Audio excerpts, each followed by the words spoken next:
Oh, hello everybody. How is everyone doing? Good to be here. Hey, Gaming Giraffe. Hey, Eben. Good to see you all. Let me hit a button and you'll see me too. Bam! Here I am, in the dark, because I have to close my curtains or else...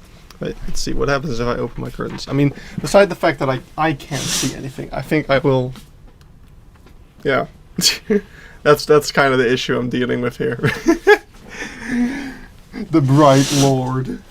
So yeah, can't do that. All right. Hey, Elephant Puppet Olaf. Good to see you too. I am back. Wow, I've actually been back all week. I was hoping to be able to do a stream. Oh my god, the sun. Okay, this is really annoying. The sun is like reflecting on a poster on the wall, and that's currently blinding me, so I need to adjust my curtains to hang it over something else to prevent that. Alright, that was really bothersome. Goedenavond. Yeah, buddy, you were streaming, so we didn't hear or see anything there. Yes. Wait. I don't think I understand what Eben's trying to say. Why did OBS suddenly move to that screen? It shouldn't be there. Yeah, I was hoping to stream on Monday. To be like, oh, I'm back from my holiday. Woohoo! Let's discuss all the cool things I saw. But yeah, I got a little sick during my holiday. I got a cold. I just didn't feel very great, and I started to feel better during the second week, and then I got rained on like a lot, and I got sick again, and yes. So hey, some Barton. So yeah, anyway, I was a little sick, and I had a really sore throat, so I couldn't stream on Monday. So now that I've had a full week of working to recover, I'm so tired. I'm feeling a lot better anyway, so let's jump in. I was actually originally, what I would have liked to do on that Monday was play Tiny Glade. Let's do a little cozy Tiny Glade stream, but yeah, that didn't happen, and now I didn't feel like it. I just want to do Planet Zoo stuff because I haven't played Planet Zoo all week, believe it or not. That's a lie. I opened the game once to make a blueprint for someone. I think, yeah, Gaming Giraffe, who was in the chat, really wanted me to upload some thatch roofs. The thatch roofs that I made for the Africa Village show. Last night, I think, or the night before that, I took some time to quickly make a blueprint out of that and chuck that onto the workshop. But we are going to work on the Elephant Valley today, because there is a few things left to do. If you saw the latest video that came out during my holiday, you'll know that it's pretty much finished. You know, we've got the Elephant Valley, we got the habitat. It's not perfect, but it's good enough. We've got a whole bunch of sand piles. We've got a bunch of cable things. Yeah, it's pretty good. I'm really happy. I'm especially happy with the functional feeders. That stuff is just absolutely awesome. Hey, not that apple tree, and Multon and Lidl? Multon and Lidl. Sure. But yeah, one thing that we've been putting off for all eternity while we were working on this thing. Why are these things here? Is these little wooden posts all over the place. They're supposed to have a wire going in between all of them. And that's not there, because I did not feel like doing that ever, because that's, oh my god, so work. So work. Oh, it's so work. Yeah, we are going to do that today. So we are going to find, somewhere. I don't know why I'm trying to find, like, somewhere I should have just a thing like this. I don't know why that's what I'm looking for. I could just make it in like 2 seconds. It'll be so much easier. So we're gonna make like a 3 meter. Yeah, let's do like a 3 meter. Why?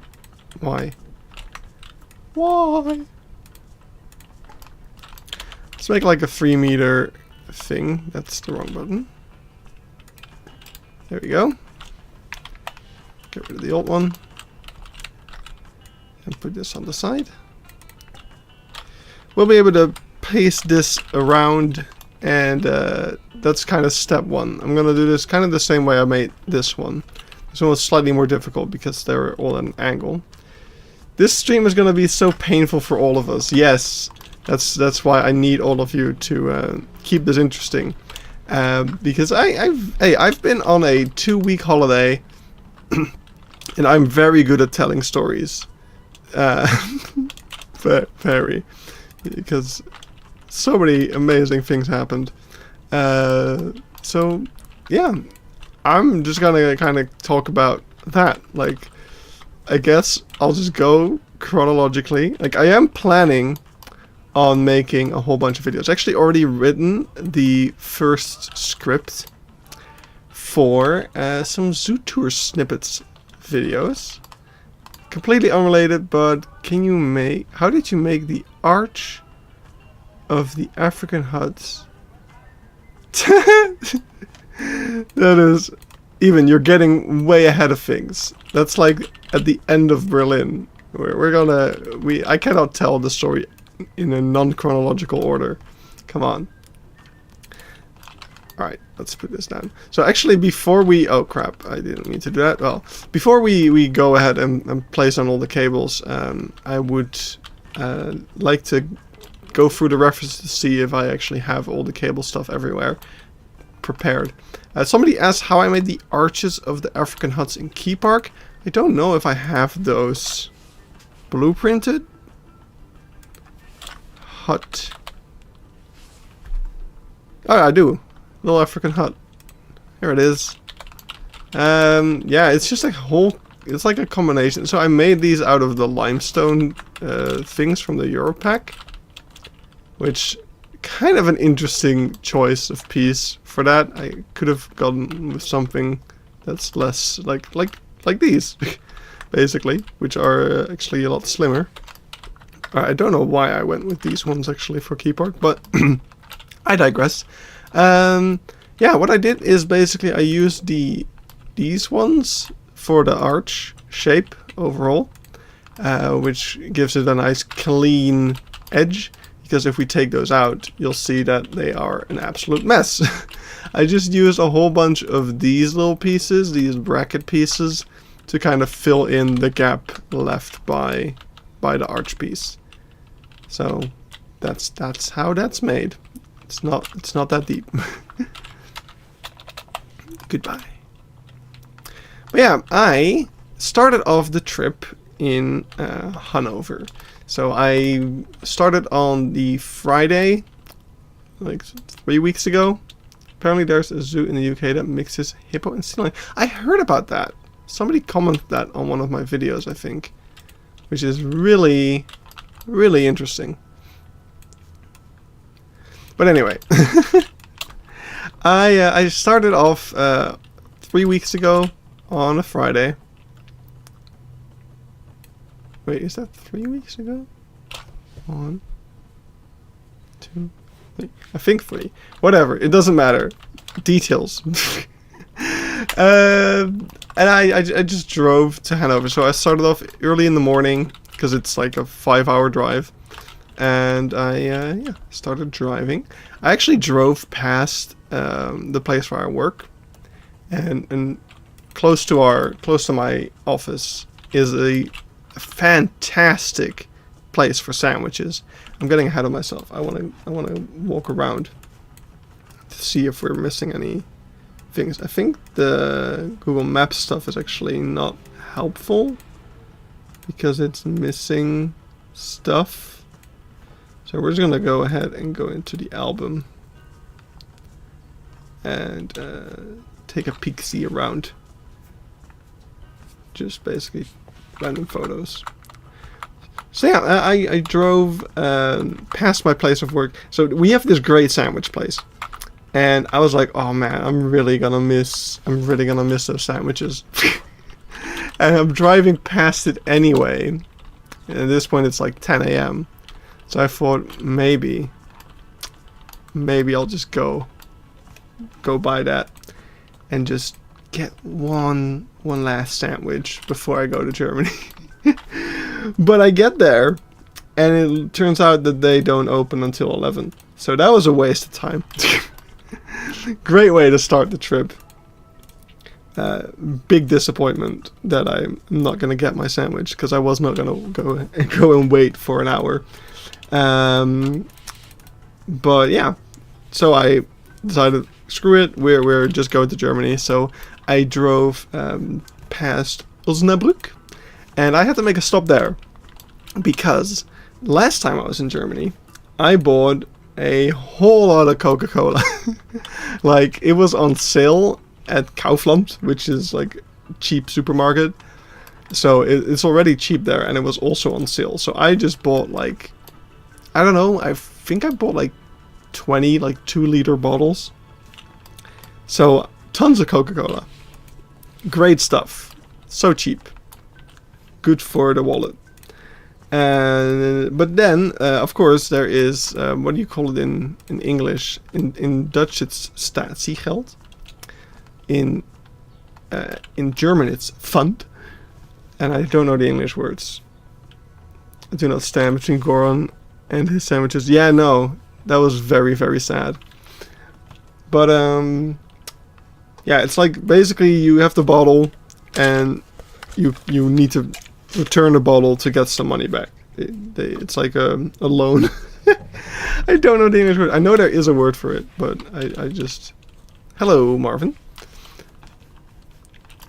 I had to go and return all those bottles, because I still had all of them, basically. So I went to the Kaufland, and I stopped by there, returned the bottles, got some things for lunch, and yeah, it's a recycling thing indeed. A deposit. Thank you, Eben. Thank you. I've been struggling so long to get this word. Finally, someone helpful comes along. Yes, we are talking fund. So I got my fund. I got my deposit. I got some lunch. There was a bratwurst place outside. I got this bottle, actually. This is a German water bottle. You can tell because it's red. In Dutch, we have blue bottles for flat water. Is that how you say it in English as well? We don't say that in Dutch. Whatever. In German, it's red for no bubbles and blue for bubbles. So you gotta really pay attention to that, because it sucks if you get the wrong one. Still water. Thank you. Yeah. Versus sparkling or still. Yeah, that's the line that they say in the restaurants, in movies and stuff. Oh, I'm doing great today already. It's been a while since we streamed. Yes, I saw your question, Milton and Lidl. No, I did not go to Tule this time. I've already been there before. So my goal for this trip was to really go to new places and really use my time effectively, basically. No. I also, because I was in Osnabrück, but I've already seen the zoo of Osnabrück, and I really wanted to get to Hanover in time, because I wanted to visit a place there as well. So even though I love the zoo of Osnabrück, I didn't decide to not stop there, and instead keep going after I had my short break. So I went to Hanover, and once I got there, my first stop was Sea Life Hanover, because it was just a nice little short thing to do, because of course I was not going to go to the zoo on my travel day, because that would have been like, I would not have enough time at all. So I just went to the Sea Life, and it was nice. It was very average sea life, kind of in the basement, but they had this really cool tropical dome above ground, which, although it was a little bit dated in some places, it was pretty cool. And they had free roaming Madagascar day geckos. So if you go there, and please tell me, I can give you some company and tell you about the park. All right. But yeah, Sea Life was nice. It was definitely just a nice, fun thing to start the day with. I was a bit tired from all the driving, so even though the sea life was located in the middle of this like huge botanical garden, which probably would have been really cool to see. I was just too tired for that stuff, so I decided to just head to my hotel. I was at the Box Hotel in Hanover, and I did not think much of that name when I booked it, but as it would turn out, it's probably called that because you're sleeping in like a literal box. It was the most crammed hotel room I've ever been in. It was like 2 beds packed on top of each other, and then the shower was also like elevated within the staircase that brings you to the second bed. It's hard to describe, really. It was something special. But yeah, I mean, I just wanted a bed. That was my main goal for most of the hotels on my trip, really. Just I need a place to sleep. So I was fine with that. I was only there for 1 night anyway, because yeah, the next day I went to the Zoo of Hanover together with a friend. He met me there, and he was really, really cool. He knew a lot about the zoo. He was able to tell me all sorts of things about it. So that was just really, really awesome. Alright, let's see over here. It seems good enough. It all seems pretty much good enough, really. Over here we do need to pay attention a little bit, actually, because to my knowledge, like this thing is opened up, but this does not show that very well. Maybe this does. I'll just quickly go to the other side.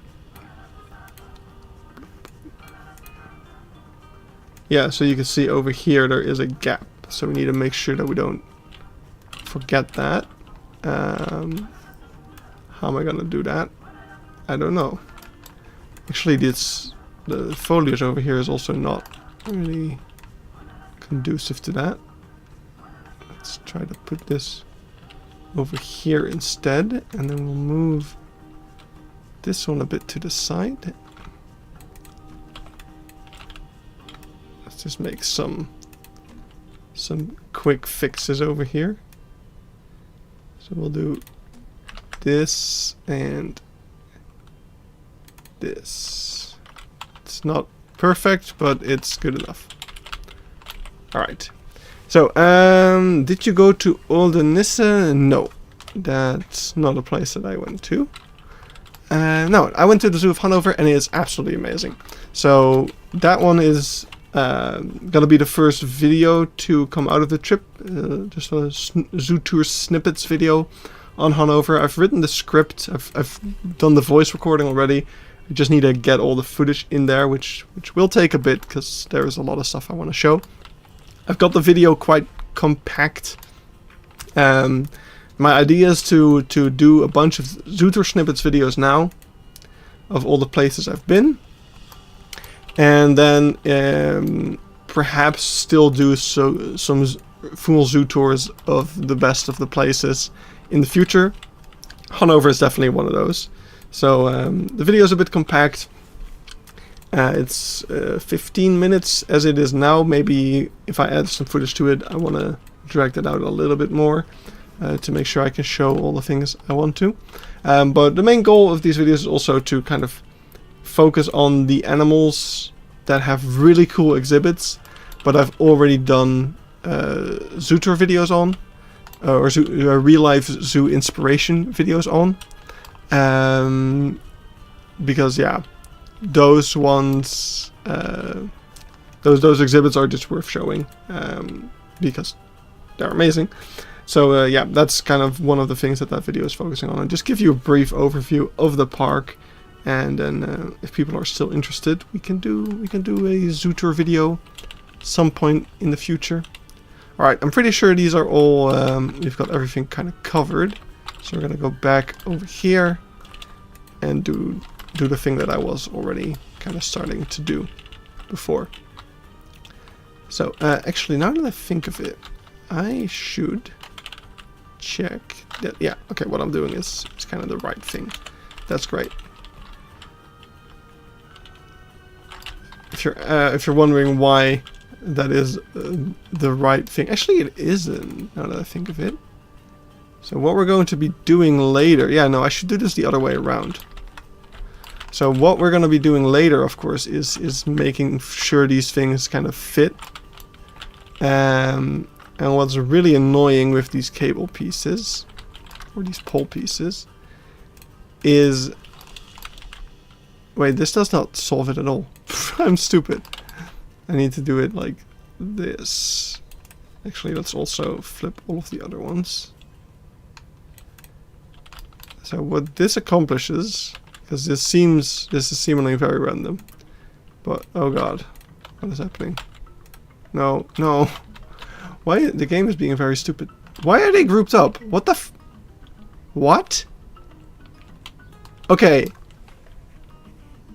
Who can tell me how anything I just did caused these things to be grouped up now? That does not make any sense. What? I'm so confused. I don't think I was holding control at any point there. And this thing is part of a different group. Wait, it's not? Well, not anymore. It used to be part of this group. So I really don't know what just happened there. That's so strange. No, but... Oh, crap. The reason I'm doing it this way is because now, if we are going to work on the other side, we can take this piece and we'll actually be able to see if it's in there or not. Whereas, if we try to do the same thing over here, right? The arrow is covering up the end of the piece, so it's kind of gambling. Like, it's just like... I don't know if the piece is in there or not, but we'll see. Yeah. So let's avoid that from happening. I also just went on a small trip to Hanover. It was the only thing I did. We went to Hanover and slept there, went to the zoo, drove home. It was tiring. Oh, that sounds exhausting, yeah. I mean, that's exhausting and going on a 2-week trip visiting zoos every day, perhaps. But, yeah, I get why that would still be a bit exhausting, yeah. Alright, let's see, can we get this? Alright, there we go. You just need to keep doing that for a while.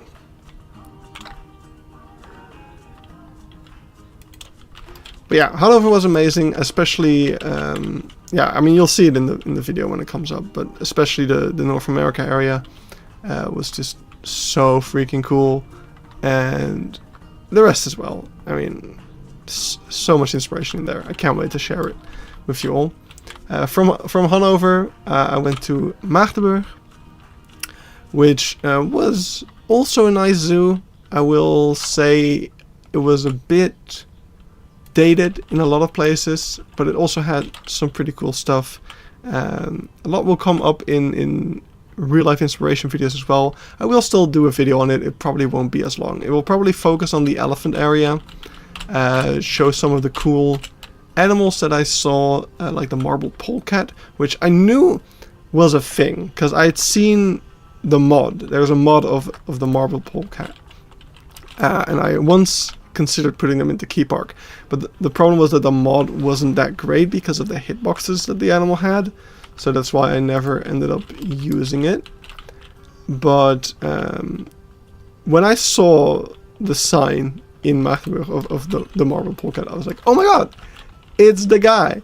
So I was just super excited, but he wasn't outside, so I ended up waiting, or I ended up going by that enclosure like a second and a third time to eventually catch him outside. Really active, like going all over the place, standing up against the glass. It was so cute.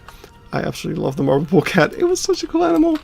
Does anyone here have a plant wish in mind? I've been wanting the California palm tree for a long time. I want a very specific thing, and I would like to show an example, but the first example that comes to mind really doxes myself because it's my neighbor's front yard. So I'm gonna have to just go over here, I think. I want this bush. It's like this very specific thing, this red-leafed bush. I want that. it's basically the hedge piece that we got, but with this kind of leaves. That would be great, because that's like a very specific bush that's all over the Netherlands. I'm not sure if it's as common elsewhere, but man, if that wouldn't make me happy to have. Oh wait, I shouldn't put them. Oh no, here we go again. Okay, this time they didn't group them up. Whatever happened. No, but yeah, Magdeburg was very nice. A bit more on the data side, as I said, but I really did enjoy my time there. I did notice, like, compared to Hanover, where I was just constantly filming the zoo and just being amazed by the zoo. In Magdeburg, I was looking at the animals a lot more, which I thought was an interesting thing to kind of realize. Like, oh wow, I got a lot more animal footage today because I wasn't just constantly looking at the scenery. And also, of course, in Hanover, I was with a friend, so I was also spending time talking with them, of course. I would like that bush in a darker green too. Yeah, I guess. You could kind of make that with the bramble a little bit.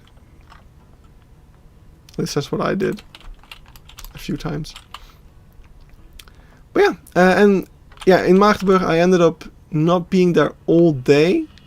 So I had some time left, and that's where things get interesting, because the day after I was planning on going to 4 places, which was quite ambitious, I will say. But since I had some time left in the day, because I left Magdeburg a bit early, I figured I can already go to the first of the places that I had planned for the day after, which was Beekse Bergen. Which was a place that I had put on my list of like places I want to visit for just one reason. Is at some point, and I don't even know how I found out about this, I found out that there's only 2 zoos in Europe that have the North American woodchuck. And one of those places was Beekse Bergen, and it's like right underneath Magdeburg. So on my way to my next main destination, which would be Halle, I was gonna pass by Beekse Bergen anyway, so I figured I want to stop there because I want to see the North American woodchuck, because I want to stand by the exhibit and just sing to myself, how much wood could a woodchuck chuck if a woodchuck could chuck wood? How much wood could a woodchuck chuck if a woodchuck could chuck wood? So yeah, that's what I did. I went there, I saw the woodchuck, they were there. It's not like the most striking of animals. I mean, they're definitely cool, but yeah, they were just kind of sitting there, which was really cool. And I sang my little song, went on my way. The rest of the zoo, I mean, it wasn't anything super special. Like it was kind of like those volunteer run zoos. It was literally, there wasn't even a cash register or anything. Like you couldn't buy a ticket. It was just a donation bin at several. Like, the zoo had several entrances, and every entrance had, like, a donation bin. It said, please put in €3 if you're an adult. And that was it. So, no, wasn't expecting the most incredible of exhibits there. They did have a cool tower. They had some other cool animals that I hadn't heard of before, like a brush-tailed porcupine. I'd never seen or heard of one of those, so that was pretty cool. They had a bunch of other cool animals as well, some of which I think will still come up. Like, I don't remember if they had raccoon. I'm pretty sure they had skunk or some. I think they had at least 1 or 2 animals that might still show up in a real life inspiration video, and they will come up in a shorter video, zoo tour snippets. I'm planning, like, once I've covered all of the big zoos, I'm planning to do one more like small zoo tour snippets video that's basically just everything else on the trip that wasn't really worth making a video on. Because they're, no, just anything where there wasn't really something super inspirational to show, or just, I don't know, I can talk about it in a minute or two. Then it's just gonna go in that final wrap up video, kind of. Oh buddy. Oh no. What is it? You need to wait with the raccoon video. I am not planning to do it anymore. I'm not planning to do it anytime soon, but sure. I'm curious now.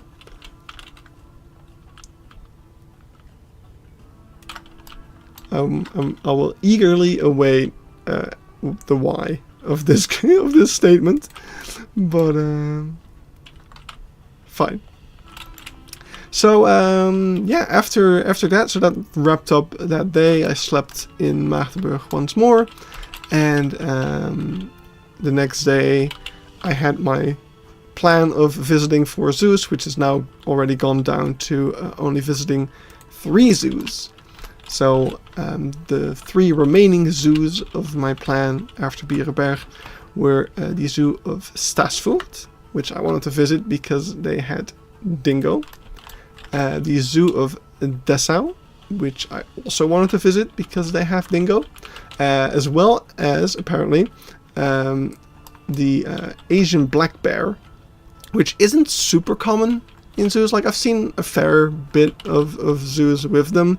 I've also seen a fair bit of zoos that used to have them but no longer do. Like Delich, the last one passed away when I was in Mont Sauvage. There was an empty bear enclosure, which I later found out used to be for the Asiatic black bear. Was that the first time you saw dingoes? Yes, it was indeed. But we're getting ahead of ourselves. And the last zoo on my planning was the zoo of Delich, spelled very weirdly. It's like Delich. I think it's ZSCH. It was very interesting. But I thought that zoo was the one with the Asiatic black bear. But it turns out that I was just mixing up the names of Desau and Delich. Because, yeah, that zoo didn't have a lot going on. But, yeah, first of all, I went to Stashfood, which was a neat little zoo. It had dingo, and I was very happy to see them. They were very active. Did you know, the Zoo of Leech? No, it's spelled Delich, so it's DELITZSH, Delich. Very interesting spelling. Any serval in European zoos? Yes, tons. Servals are the common ones. It's caracal that are like kind of hard to come by, especially in like bigger zoos. Yeah, serval are super common. We'll get to serval in a second, actually, which is, it's funny that you mentioned those. But yeah, Stashfood, the dingo were cool. Did you know that dingoes howl? Like at one point during the day, I was in the other side of the zoo, so sadly I wasn't there to film it. Otherwise, that would have been super cool to have on recording. But yeah, the dingo started to howl, which is super. Oh, the Copenhagen Zoo has caracal. That's cool. Yeah, around here, no, I've never seen an EAZA zoo with caracal. Now my brain is all over the place now. We had caracal in Thule for a long time, but they are gone. Thule is not EAZA, right? To my knowledge. It's a decently big zoo, but I'm pretty sure that it's not EAZA. Because yeah, it's somewhere over here. Yeah. It's just a decently large zoo. But Thule isn't bad. It had some cool enclosures, but in general I'm not a big fan of zoos that combine like theme park and zoo. It also makes tickets very expensive, which we'll get to. But isn't there a dingo subspecies specifically named for the howl, the New Guinea singing dog? Oh, see, here my lack of dingo knowledge comes to show. Copenhagen is easier. Yeah. I was not doubting that one bit.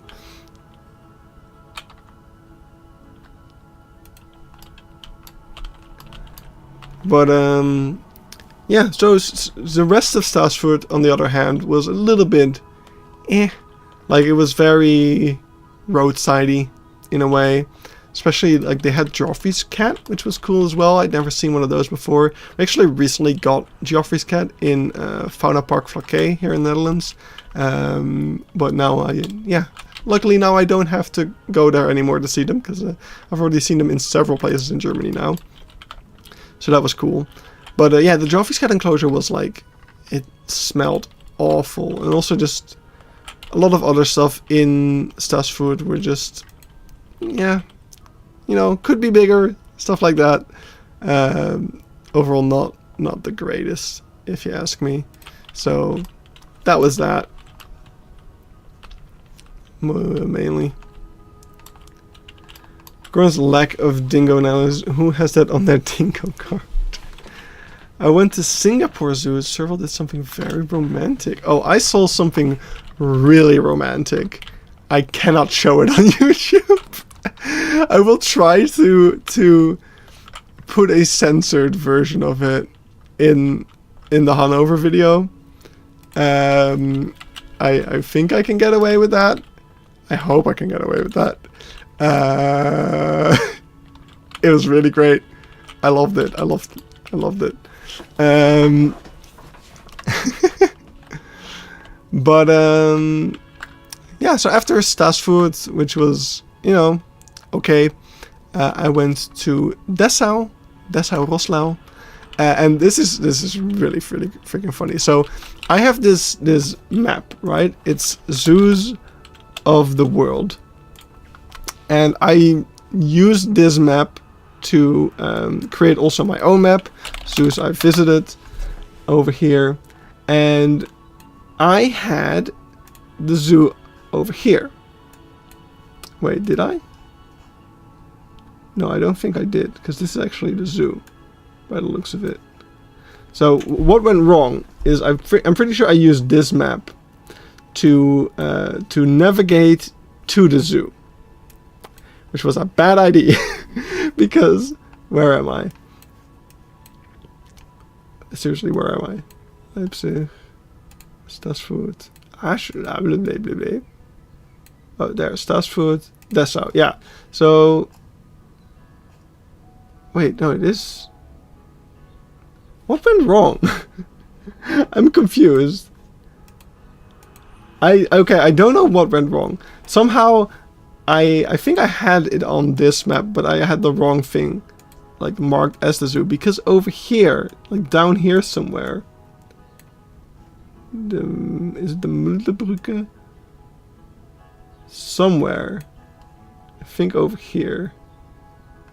Yeah, so over here, this road is called Tiergarten, right? See what went wrong here?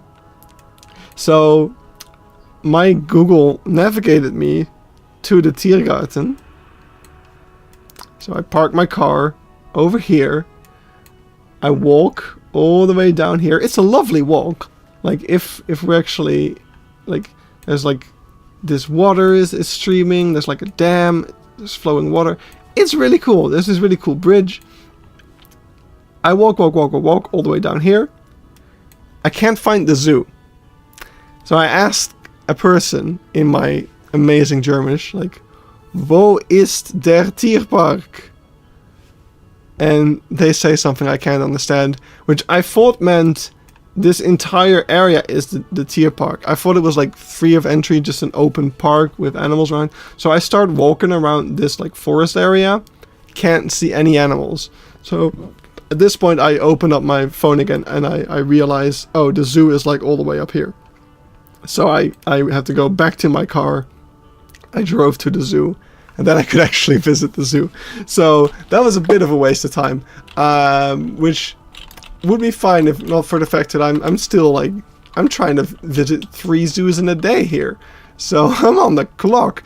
No, it really was fine, especially since I already visited Beekse Bergen the day before. I had plenty of time for all the stuff I wanted to do, so no need to rush.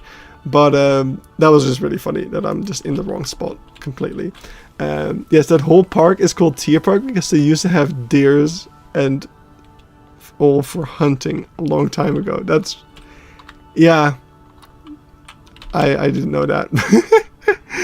So, I mean, I found the zoo eventually. It was fine. It was a really nice zoo. I really liked it. It had this beautiful, like, old monumental, like, building in the center of it, which was just an absolute weenie. Can't wait to show that in some video eventually. It was absolutely gorgeous, that building. The habitats itself were okay. There were some really nice ones, like the big South America kind of area. There was the black bear enclosure, which was quite nice. Some stuff was a bit less, like the snow leopard enclosure could be a fair bit bigger, although, man, snow leopards, just leopards in general, always get kind of shafted, I feel like. But yeah, I saw some pretty bad snow leopard enclosures throughout my time. But yeah, Desau was quite nice. They also had a dingo enclosure. It was a lot smaller than the one at Stashfood, although a lot more lush. That was cool, but the dingoes were not outside. So so far I've only seen the dingoes at Stashfood, but I do have 2 whole dingo enclosures to put in the real life inspiration video now. So that'll be a nice one to crank out if I ever need a video out and don't have a lot of time. So that's always a positive. But yeah, other than that, Stashfood, just a decent zoo. Nice little tea park. And after that, it was only Delich left. And yeah, I already mentioned before, like I mixed up Stashfood. Oh no, not Stashfood. I mixed up Delich and Desau. I thought Delich had Asiatic black bears and Desau had dingo. But it turns out Desau had both of those, and Delich had none of them. So I arrived there, and I'm just confused. I'm like, where's the bears? And then the rest of the zoo is just, like there was not a lot going on in there that made me excited. There was a couple of neat enclosures. There was a really cool, like, budgie aviary that had like this painted tunnel, which was nicely painted, I guess. And there was that's the only thing that I enjoyed about that zoo. No, that's a bit too harsh. The coolest thing in the zoo was, and now we're getting back on topic of before, the serval enclosure. They had a really spacious serval enclosure. Like, honestly, I feel like a lot of zoos would, like, that's an enclosure that a lot of zoos would put a cheetah in. And they just had 2 little servals roaming around in there. It was really cool to see. They even had like a separate, like a separation yard for them as well. It was really cool to see like a smaller kind of roadside zoo with a lovely enclosure like that. That was really cool. And the best part of it was that it was a mixed enclosure with serval and African spurred tortoise, also high poison blade. So yeah, that was just really, that was such a cool surprise. Really awesome. Really loved that particular enclosure. And then the rest of Desau was, or not Desau, Delich, I'm still mixing them up, was just, yeah, it was kind of there. It was okay. Did kind of left that day slightly disappointed. Hey, do you guys also just feel like ignoring poison? No, I'm just kidding. Of course I missed you. How's your computer doing? I've been reading that you've been having some issues, which really sucks. Yeah, after, so yeah, that was the end of that day. I did do kind of a frantic search, because after Delich, I did not spend a lot of time there, so I actually still had time left. So even if I had not gone to Beekse Bergen the day before, I would have had enough time to do all of them, especially if I hadn't gone to the wrong place to visit the zoo of Desau. That would have been even better. PC is at the therapist. Oh, the therapist.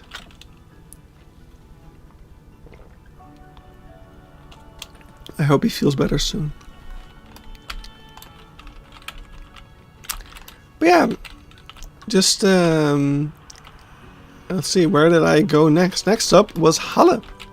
So actually on my way to my hotel, I already passed by the entrance of the zoo of Hala, so I knew what to look forward to the next day.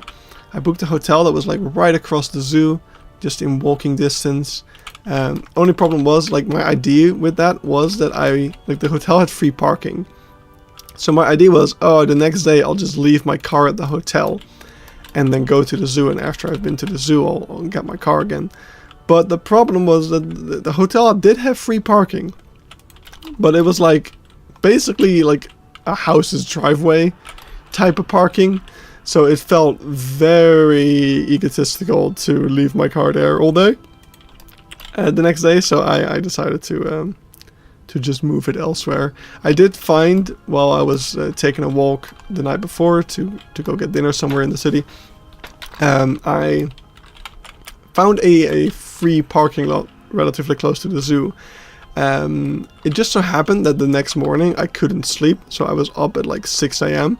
So I just got up and brought my car to that parking lot while there was still space in it, which such a Dutch move of me. But hey, it saved money paying for parking at the zoo. So what do you know? I got breakfast with that money, free breakfast. Because yeah, I still had to, go around and then pass the time until the zoo actually opened, which was quite a while from there. And I was meeting up that day as well with Mr. and Mrs. Haribo. So Haribo and Christina, the amazing Planet Zoo players who live in Halle, decided to meet me there, and they were a little bit late. So I was like, I want to be there at opening time. And they were like, yeah, we're not going to make that. So I was like, this is why I don't go to the zoo with people. But no, it was fine. They weren't even that late, and it was a weekday, so it was very quiet in the zoo anyway. So we just had a lovely quiet day. They showed me the entire zoo because they, of course, were quite familiar with it, especially Haribo, who made a recreation of that zoo way back when Planet Zoo started. Excuse me, your other zoo visiting buddy is always on time. He's just old and can't walk that long. Yeah, exactly. That is very true. Point retracted. This is why I only go to the zoo with Eben. Actually, Pacha was also on time. No problems there. So, yeah, no, it was really nice hanging out with the Haribos. Zoo Halle was also quite nice. It was a little bit more on the dated side, but Haribo, of course, was able to kind of explain a little bit as to why. Main reason being that it is a zoo on a mountain. Building stuff on a mountain takes a lot more money than just not on a mountain building stuff. Great explanation there by me. But yeah, that does make sense. Like, so it's already hard to find funds to do stuff, and then if you're in a situation like that where it's like, yeah, we need extra money because of the challenges of our location, then I can understand why that would cause even more problems. I mean, it doesn't change the fact that it was the way that it was, but it does explain it a little bit. Blah, blah, blah, blah. Don't forget to like the stream if you want Goran to be able to invade the off-limit spaces of zoos in the future. Bitch, I got him. He got invited this time. Yeah. That's way ahead. So, right, cables. That's what we're doing.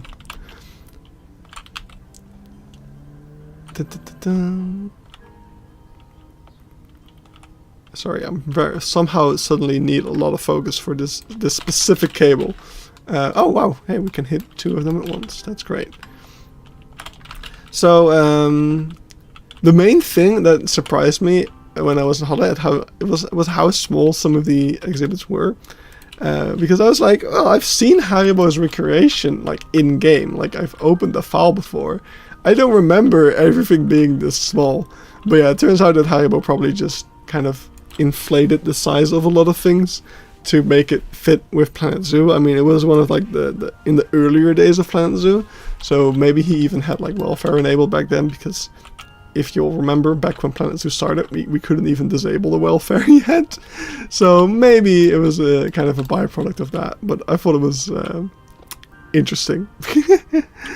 Especially kind of the big cat house was definitely a bit on the smaller side at times. But yeah, still it was a nice zoo, and it had some really cool structures.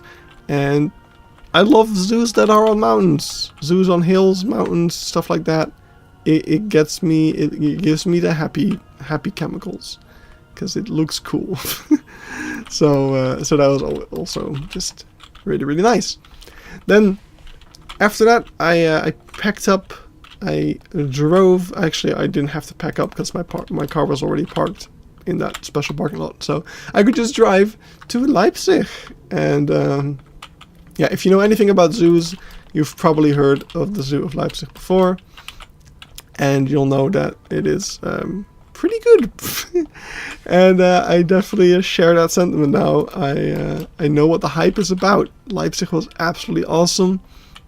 Especially the big tropical house, Gondwanaland. So amazing. I had a fantastic time in Leipzig. It was something. By recommendation of others, I decided to spend 2 days there, which actually ended up being the only zoo of the entire trip I spent 2 days at. I intended to also do it at Berlin. Ended up not being entirely necessary, and also I got sick. So... How was Gondwanaland? Is there a lot of animals? It has more animals than other tropical houses I've been. Like if you compare it to, for instance, Wildlands here in the Netherlands. Wildlands can be a little bit barren. Like Wildlands is like a bunch of birds in an enclosed aviary. Then you've got a lemur walkthrough. You've got spider monkeys. You've got gibbons and elephants. And I think that's pretty much it for a while. And also a bunch of free roaming birds and reptiles. But in Gondwanaland, yeah, you've got free roaming birds and reptiles. It starts off with, actually, as you walk into the space, you go through this like tunnel system, and it kind of explains the concept of Gondwanaland, which is, I mean, as the name suggests, it's based on the continent of Gondwana, which is like the original supercontinent that the Earth like originated out of. Like all the continents kind of split from Gondwana. So actually, as you walk in, there's this like lava effect on the floor and stuff, because the continental drift and things. There's a bunch of aquariums which show like different species that right now, like, it's the same species but on different continents, and how those are different. I think it's like the lungfish, which I thought was really cool, kind of fitting to that story that they're trying to tell. It was just really well put together, and it's such a cool way to make a... Did you know Leipzig has its own TV show? I did hear about that, yeah. Several people actually at the zoo talked about it to me, which was funny. Yeah, I just think it's really cool, Gondwanaland, that it has like species from multiple continents, but they found a way to make that make sense in the zoo. Like the animals all fit the building because it's about this continent, Gondwana, which all of the continents that these animals are on originate from. I think that's really, because I saw a walkthrough of Leipzig and I saw no animals. Well, then whoever filmed that walkthrough did not do a good job. So after the lava aquarium, after the lava and the aquariums, you get to kind of a cave tunnel, which is sort of a night house, where you have like slow loris, but also not tiger quolls, the other one, the eastern quoll. They have actually 2 exhibits for those, which was really cool to see that species for the first time. So many species, by the way, on this trip I've seen for the first time. It was absolutely awesome for for my life lists, even though I'm not really keeping track of one. Right, let's see. Get that in there. Do I still need to keep... Let's just stick with the actual long one for now. So yeah, that was really cool. What else? Oh yeah, and then you enter the tropical house proper. And you start off actually close to the boat ride. I don't think I started off with the boat ride myself. I just wanted to experience the dome on my own first, not get any spoilers from taking the boat ride. Even though, I mean, it works both ways. Like either you walk and you spoil what you're going to see on the boat ride by walking past it first, or the other way around. But love Gondwanaland. I was a big fan of how overgrown it was. Exactly, yeah. It was really, really, really cool. It's crazy to me how these tropical houses are so overgrown, even though they're not that old. The only one, of course, that is actually that old is Burgers Bush. Like that one, I understand how it can be as overgrown as it is because it has been there for so many years. But with stuff like Gondwanaland and also the one in Wildlands, it actually amazes me how much foliage is already in there despite it not being all that old. Also, can you compare the boat ride of Hanover and Leipzig? Well, the boat ride in Hanover is outside and the one in Leipzig is inside. And that is the main difference, I guess. They're both really good. I mean, the one in Leipzig, so okay, well, now that we're talking about the boat anyway, the boat ride in Leipzig, hey Mooshmallow, and the boat ride in Leipzig is again pretty cool. It's much more cinematic, I guess, especially if you compare it to the one in Hanover. Like, it starts off with this story about Gondwana and evolution and the challenges that all of the species face because of humans. And so it shows like projections of the animals on the walls. There's some TV screens in there. I thought it was really, really cool. It was definitely a little bit dated, as some of the stuff looked a bit more on the older side. But I thought it was really, really cool to have kind of this story in the boat right there. And then as you come out, it just takes you past a couple of exhibits. Really not that much. I think it's like Komodo dragon, Malayan tapir, and the ocelot, which you probably won't see from the boat ride. It's really like it's a tiny window into their enclosure. But it was really cool. So, well, I have been on Hanover. I would love to build a giant tropical dome, but I don't think my brain and PC can handle it. Same. Mostly the brain part, though. My PC will be fine, but it's hard to get that structure right, because I would want it to make sense, and I don't know how to do the math of that. Like, that's the main thing that I had as well when I was in Gondwanaland. Like, I was just looking at the structure, I'm like, man, so much math has gone into making sure this thing doesn't collapse in on itself, right? Did you hear of the Serengeti Hala and Zoo Münster? It recently opened and is super cool with geothermal heating, solar powered, and rainwater usage, so it's 100% climate neutral. I am good at words today. That's awesome. I think I did hear about it, but I haven't really looked into it that much yet. That does sound really awesome, though. But yeah, Gondwanaland. Yeah, one of the animals that you pass by on the walking route is, first of all, there's a walk-through spider monkey enclosure, which before you go in, like, there's a queue for it, because before you go in, there's this volunteer that gives you a whole talk about all the things that you are and aren't allowed to do. Like, I had to take off the microphone from my camera, which, fair enough, the monkeys would probably be very interested in that. Actually, I'm going to Apelhill soon, and I will probably just not put it on, because I'm afraid that I will lose it, because, especially with this one, my old one was pretty sturdy. I don't know if I have it lying around anywhere, actually. My old microphone was pretty sturdy, like, you couldn't just pull it off, but this one, it just comes loose relatively easily, so definitely should not bring that to Apelhill, or should not put that on at Apenhill. That is just asking for trouble. But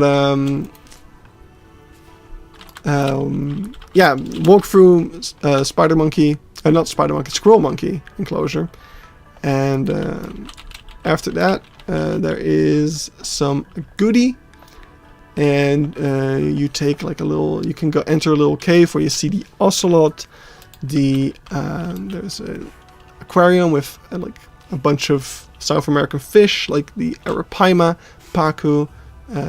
There is like some turtles in there as well, I think.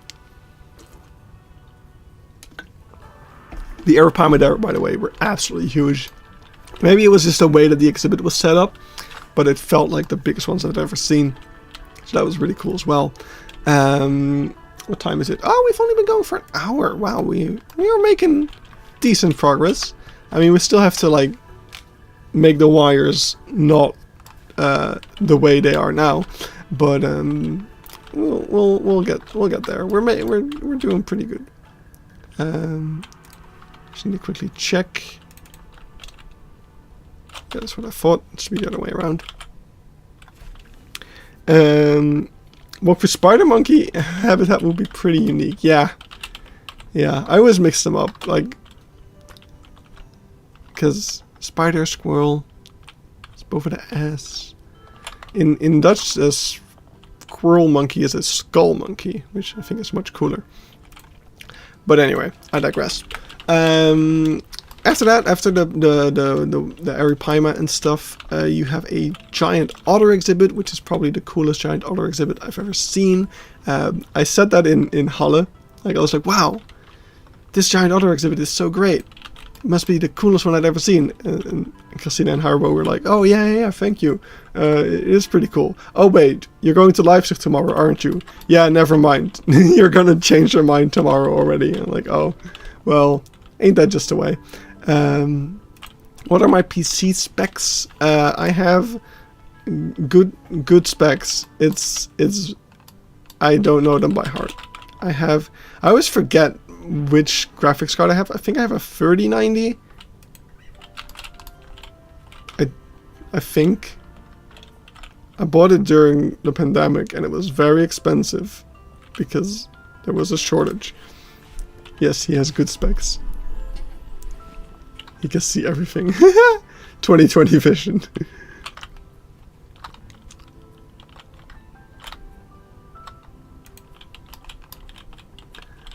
No, but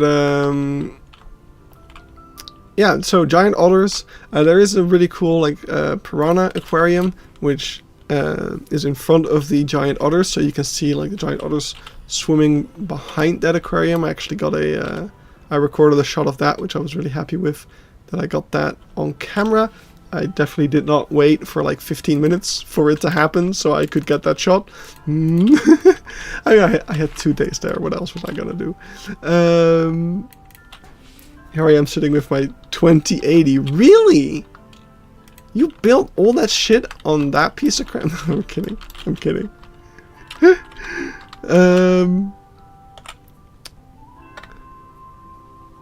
To be fair, I don't actually remember the species that London Zoo keep, but it's definitely a colobus species. I was in a colobus walkthrough in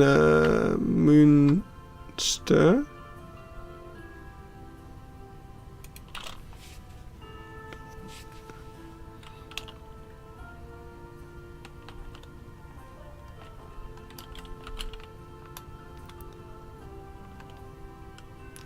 Anyway. I was reading a chat, sorry. I'm just completely silent. Yeah. Where was I? Oh yeah, giant otters. Piranha. Cool. Then, what's after that? So you go up. There's a little view into habitat for the sloth, although the sloth can also get out of there and just explore the entire tropical hole. Like there's pictures of the sloth hanging from the ceiling, basically, from the construction of the ceiling.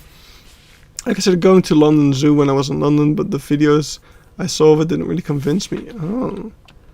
Sea Life London was a good sea life. That's good to know. For future future sea life indulgences. I doubled the amount of sea life I went to in my life on this trip, which was fun. It was not planned, but hey, why not? So, yeah, so giant otters. What am I doing? Looked up a 3090. I'm too poor for that. I feel like it's probably a lot cheaper right now than what I pay for it. I think I pay like 15k. Not 15k. 1,500 back when I bought it. And then the postman just put it on the sidewalk and left. I was very pissed.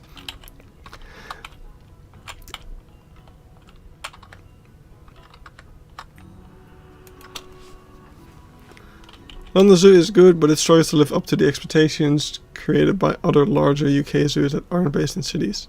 Yeah. Wait, it's still that expensive? Do I have a 3090? Now I'm doubting. Wait, let me... Wait, I don't want... Let's see, I have an AMD Ryzen 7 3700X 8-core processor. I have... It doesn't list your thing here, does it? Crap. Well, whatever.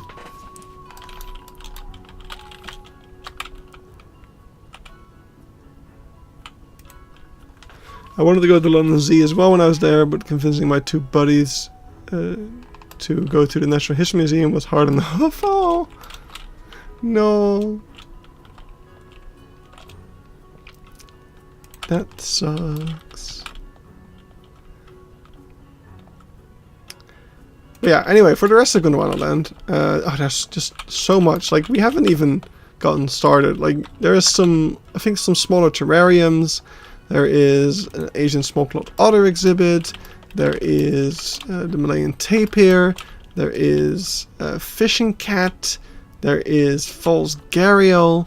There is a bunch of other fish and turtles. There is the Komodo dragon.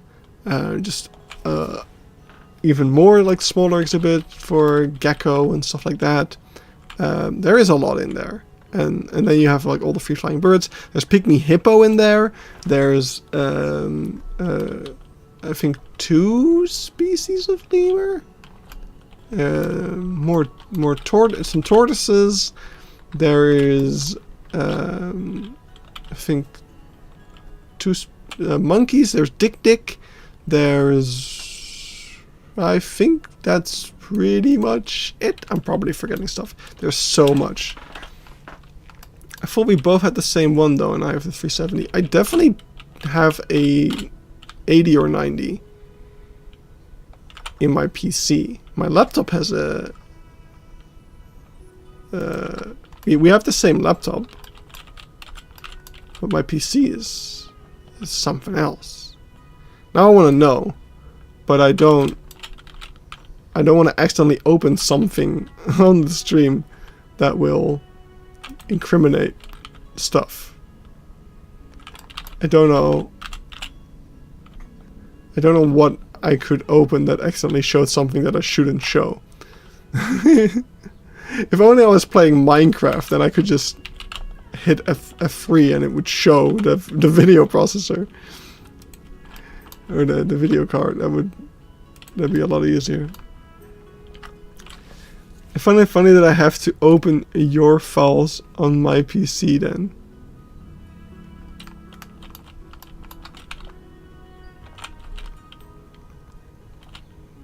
We all know about your Bowser fanfictions. This is a callback to an earlier stream and I've completely forgotten about it. I don't remember what the joke was.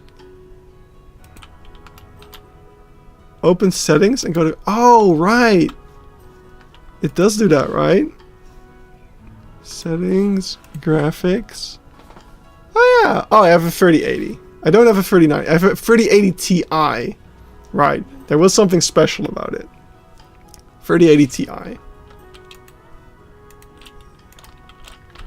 Right, the 3090 was a little bit overkill even back then, especially because of the increased prices. Oh, and now none of the buttons work. Great. Come on, game. You can do it. Come on. I would like to copy it. I mean, I can copy it, but then I can't do anything else with it. Okay, what if we just... That didn't solve it. Alright, how do I get the game to stop being stupid? Usually it usually does not take this long for it to start working again.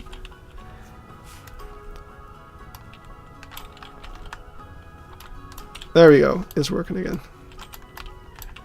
That's just below 600, that's within my price range. Alright.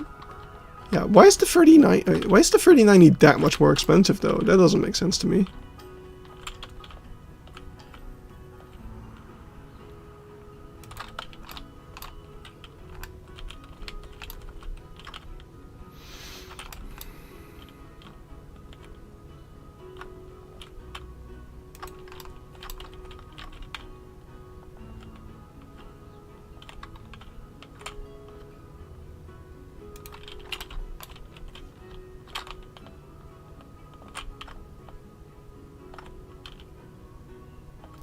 Anyway, yeah, that was we just covered Gondwanaland, but there's so much more to Leipzig. Like there's the Asia area, which they have a beautiful Himalaya section with the red panda and the snow leopard. Somebody before I went already said like it's probably the best snow leopard exhibit I've ever seen, and yeah, it is the best snow leopard exhibit I've ever seen. I mean, there aren't that many like great snow leopard habitats. Like the one at Cologne, I would say is the next one that comes to mind. The one at Plankendahl is also really good, but yeah, the one at Berlin or Leipzig, sorry, the one at Berlin is awful. The one at Leipzig is definitely really, really great. It was super cool. Then there was the elephant exhibit, which was pretty modern. They had a lot of different yards for the elephants, so that was really nice to see. Not the most amount of space, but definitely quite a bit. The stall was also pretty cool. And in the elephant stall, which will be the video for next week, because I just wanted to do a simple video to give me some time to Pest Haribo, you have an idea what the worst... Wait. You talked about Haribo zoos.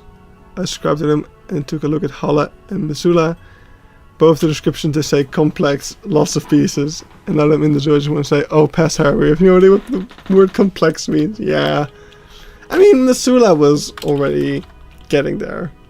But, and Hala was complex for the time. Like, the way that he did the aviary netting with all the bunting rows back then. Pretty insane for the time. Now it would be a lot easier to do that with all the mesh pieces, but that's funny.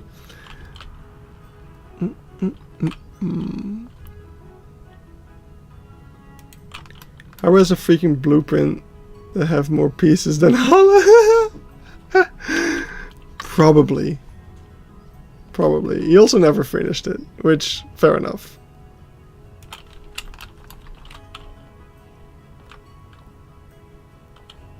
Moved on to the next shinier thing.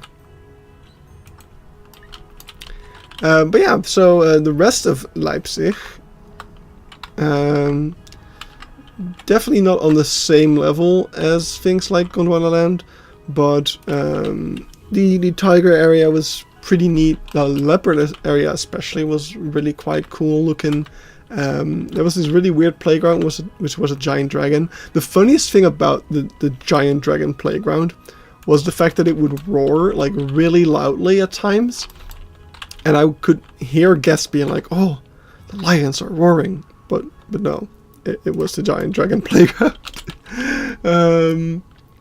But yeah, the last main like big area of Leipzig was the Africa area, which started off like simple enough, just big savanna, just your average Africa things, but it quite quickly turned into something way cooler than that. With the it had a name, Kopje something Kopje. It was really cool. Not just the rockwork and stuff, but it's pretty famous for having cheetah and black rhino in the same exhibit, and yeah, that was really cool to see. I made sure to spend a lot of time there in the hopes to actually get some footage of the cheetah and the rhino close together. I already saw like some interactions between the animals at times, but I couldn't really record it very well. On my second day at the zoo, I spent a lot of time there, really just... At first the cheetahs were like off doing their own thing, out of reach of the rhinos, but at some point they did, or at least one of them did, move down to where the rhino is. So at that point I made sure to stay my ground, and they were both moving around, so inevitably at some point they would be close to each other. So I was just waiting for that to happen and get my chance to record it, and I got some really cool footage of them together. So mission accomplished, really happy about that. And how cool is that concept? It does have some people criticizing it, saying that it's not great for the cheetah because they are animals that can be stressed out pretty easily. But I don't know, they seemed, as much as I can tell, I'm not an animal whisperer, but the cheetahs seemed pretty chill from what I could tell, so they didn't seem too bothered by it or anything. Of course, my word does not really mean a whole lot in that sense, and I did hear some people say that there are plans to kind of discontinue the mix, but I'm just happy to have seen it. It was really freaking awesome. Apparently, because there were monkeys next to the exhibit as well, and there were climbing frames like all over the exhibit, so I was like, can the monkeys also get out there? But yeah, the educational signs mentioned that they cannot. Bye guys, German national team is playing. See you all, bye bye. Yeah, it turns out that there actually was an attempt to have the monkeys in that exhibit as well, with the idea being that if the cheetah went after them, they would just climb a tree, but they didn't climb the trees, so they it was too dangerous for the monkeys basically, so they had to keep them separate. Which, it's cool that they tried. It's good that they didn't try again though, when it seemed like, hey, this might actually go wrong. They just, instead of being like, oh yeah, let's just give it one more shot, and losing a monkey, they just called it quits right away. It was a Padas monkey, which was also a first for me. The first zoo I saw them at was the Stashfood Zoo, where the enclosure was a little bit on the smaller side. I wasn't a huge fan of that one. But then I saw them again at Leipzig in a very nice enclosure, which I was happy with. And then I saw them again at the Rostock. So I actually have seen quite a bit of Padas monkeys. It's really interesting how certain species, because of course zoos trade with each other. It's a long fence. Yeah. We're almost all the way around, and then we can get to like angling it, and then we can get to making it shorter and actually fit. I need to go walk the dog in like half an hour, but I'll probably be back after that, and we'll just continue going. We'll see how it goes. But yeah, so it's interesting how, because of course zoos trade with each other, so preferably you'll do that over a shorter distance if possible, and it's really noticeable now that I've, like, for the first time I've gone like pretty far away and visited a bunch of zoos in another local area. I have to go though. Have fun, keep an eye on everything. Poison Blade, you're in charge now. Oh no, don't put him in charge. Big question, do we have a dumb doggo? He's pretty dumb, yeah. Hi, haven't played the game you can skill pieces now? No, we just have very small pieces.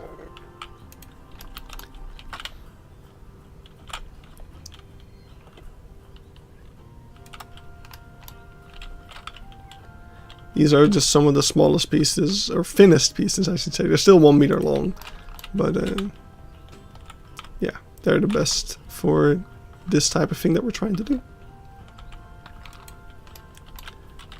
Dumb doggos or dumb pets are the best. Yeah.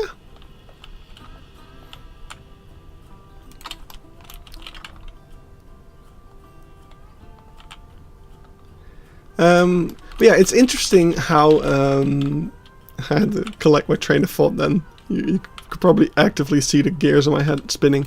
No, it's interesting, like, being in a different area altogether for a while, and visiting a zoo is completely somewhere else.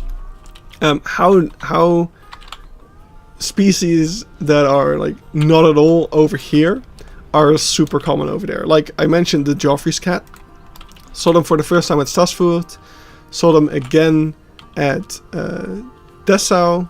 Saw them again at Hala. Like they're just localized over there. Same thing with the Pattis monkey. Same thing with I think Paka was another species that I might have seen at Bochum. I didn't remember though. And I saw them at Beekse Bergen. Saw them again at Halle. Saw them again elsewhere. Like it was just all over the place out of sudden. So I think it's really funny how you kind of have these animals kind of grouped up in certain areas in a way. I thought it was kind of interesting to see. It's kind of cool. And it really makes it worth it to take these trips to more faraway places, because you do really get to see completely different animals. I can see the one brain cell bouncing around in your head. Yeah, it's going all over the place. But yeah, other than that, Leipzig, there was still the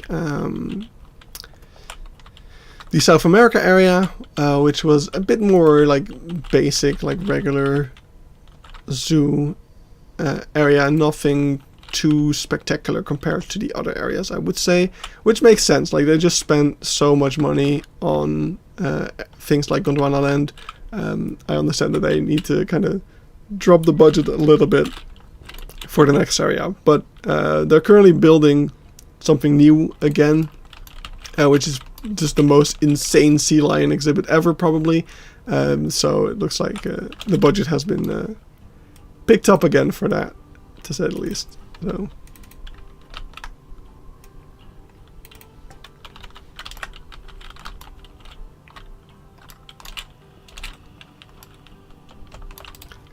wait, let's just take this one. Pretty sure that's fine again. Yeah, it is.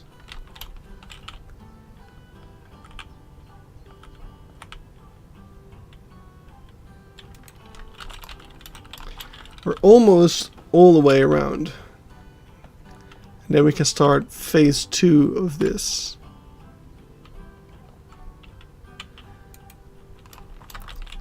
I might be live again pretty soon, doing more stuff around here, because there is still quite a big to-do list of little bits all over the place. There's also still a whole lot of signs that we need to make, even more so because I saw a bunch of new signs last time I was here.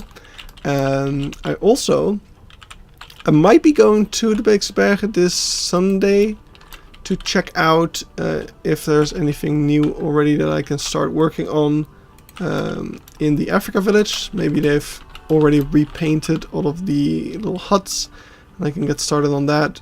Or maybe the restaurant's finally done and I can start working on that. Yeah, looking forward to seeing how that's all come along in the past. I think it's been like a month since I visited last, so yeah, that would be pretty nice to get some updates on. I'm also going to the Beekse Bergen this summer. Gonna be in the Netherlands again. That's awesome. Maybe you can find some new signs. Yeah, exactly.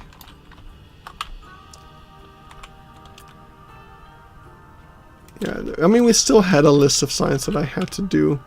Now there's even more. So, at what point are you gonna call it done, or are you updating the zoo for all eternity? So basically, my goal right now is to call it done after finishing the Africa village. So there's just a like small, very small amount of things I still want to do in terms of updates, but I do intend to call it done within the next couple of months. The Elephant Valley is now almost finished. That was kind of the main goal. While working on the Elephant Valley, I did realize that like my version of the Africa village was very dated, and I really wanted to just get that fixed up and updated. Now it turns out that the Africa village will undergo like major changes anyway, so that's also an extra excuse to do that. So I will include that in the project still as well. I know they are, as soon as the restaurant's done, they're going to be building a new exhibit. Oh, this needs some more cabling, actually. Needs some more posts. He has sold his soul. He's not allowed to stop building it. Oh no. Oh no, there's even more cable stuff around here. Not around here though. Just this bit. Okay. It's fine. We can do it. Oh no, I broke it. I think I broke it. Yeah.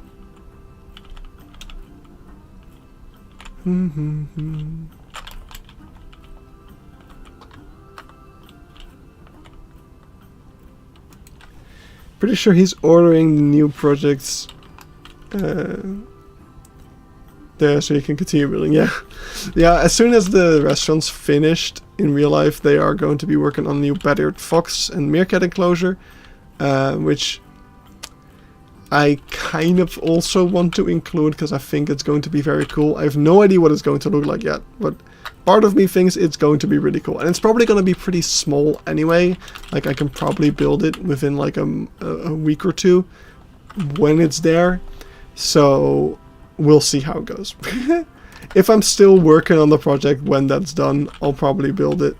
But yeah, I do intend on wrapping this stuff up at this point. I kind of want the next episode to be the last one, basically. It will take a while for that episode to come out, because there's a lot to do in the meantime. Like, I'm not going to be able to do it within this month, probably. Unless it's all I do, which I don't intend it to be. So yeah. We'll just see what I feel like. There he goes, extending the project yet again. Yeah, I know. I mean, I've been saying this for months already. This is nothing new.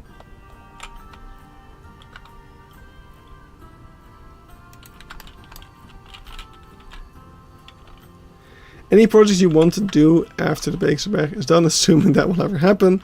I want to focus on Key Park. After this, I will shift gears to yeah, really start finishing Key Park.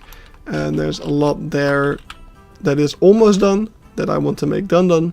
And there is a lot of stuff there that is not at all close to being done. But yeah, I really want to make that the main zoo instead of the side zoo, and then start a new side zoo, whether that's Eco Zoo Lindo or Eco Park Lindo that we started recently. Not sure if that's if I will maintain Steam for that project. It was a nice idea to get started with, but I'm not sure if it's going to hold my interest forever. I really want to make a zoo on a hill. That's a big project that I want to do. I kind of want that to be my next big zoo, because Key Park's kind of a small zoo, right? It's small but hyper detailed. I want to make a big but slightly less detailed zoo after that, which is Zoo on a Hill. But I have a lot of ideas and not a lot of motivation to go very in depth with them. Like, it's really hard to go from a concept to a actual like thing. I'm pretty sure this is how that works. We need to kind of double check that actually. If we can. We can't, because that's not, the path doesn't go there. So we have to check elephant bulls.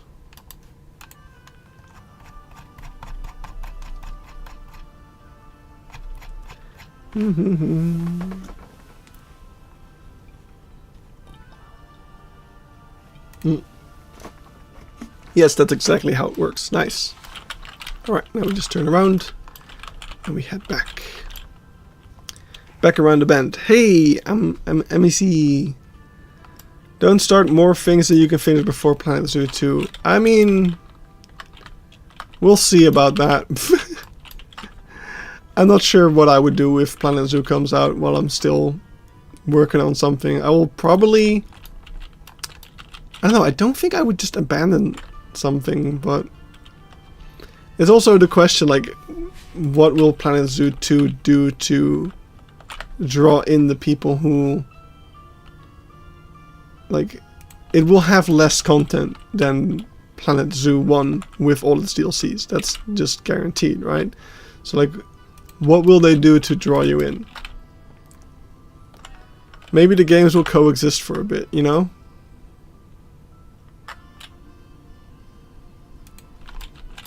Or maybe that will be agony. Because it will be like, oh no, I'm used to the controls of Planet Zoo 2 now. I can't go back to Planet Zoo 1. I feel like that's the main thing. What will they do in Planet Zoo 2 that makes you not want to go back to Planet Zoo 1?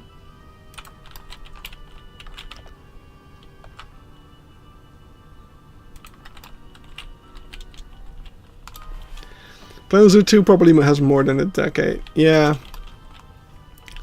But with the way that I build, I take a long time.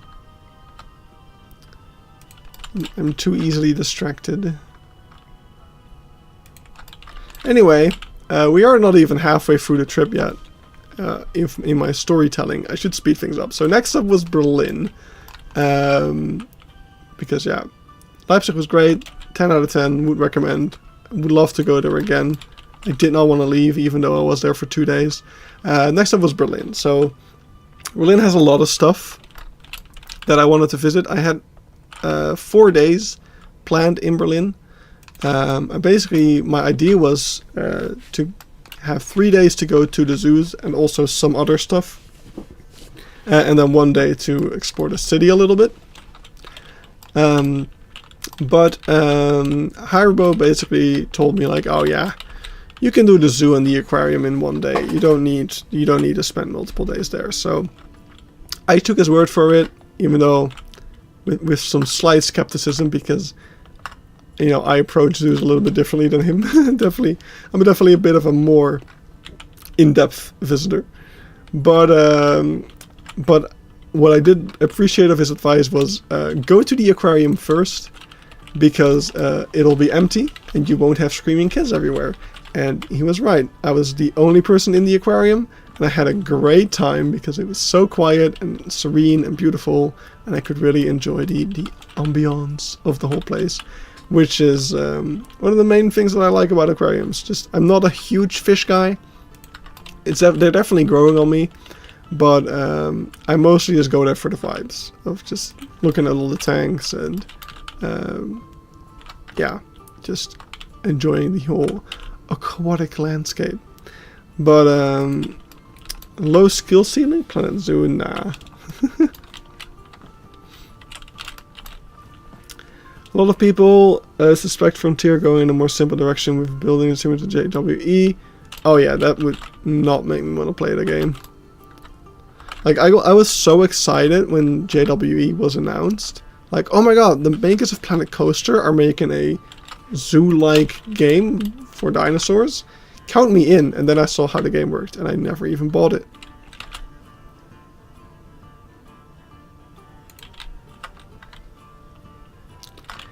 And then they announced Planet Zoo, and I was like, oh yes, this is what I wanted.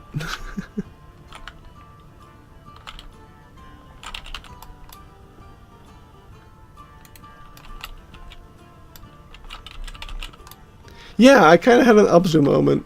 That's an interesting way to describe it. Just kind of vibing. Did you play Prehistoric Kingdom? I have Prehistoric Kingdom. But I don't have the time to play both Planet Zoo and Prehistoric Kingdom. Like, maybe if I am ever tired of Planet Zoo, but then again, if I'm tired of Planet Zoo, I'm probably also gonna be tired of Prehistoric Kingdom. Is kind of the problem there.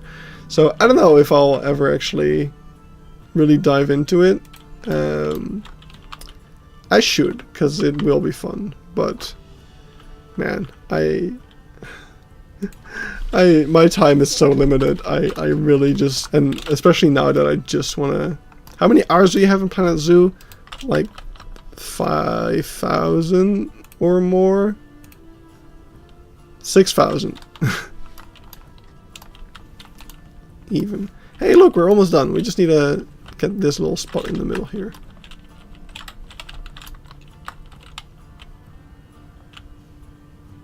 I forget which side. I think this one.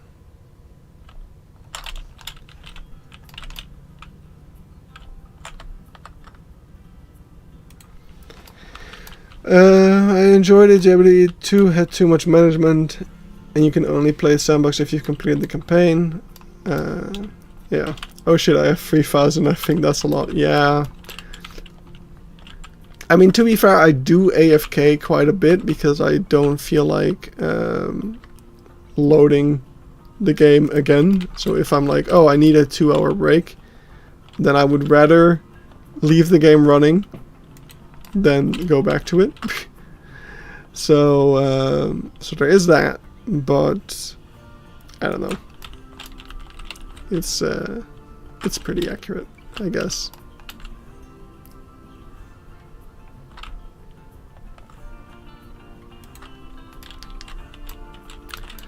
But yeah, I don't know. I'm a very slow builder. I feel like at times, like I can be pretty quickly when I'm in a groove, but most of the time I'm just staring at nothing, getting nothing done, and feeling bad about it. So, I'll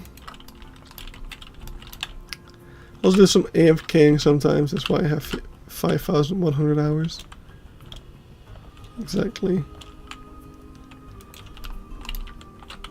You can crank up those numbers pretty easily that way.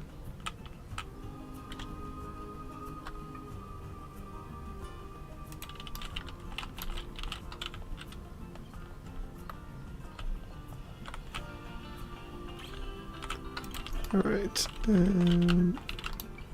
how does this work? Oh, it's just a map.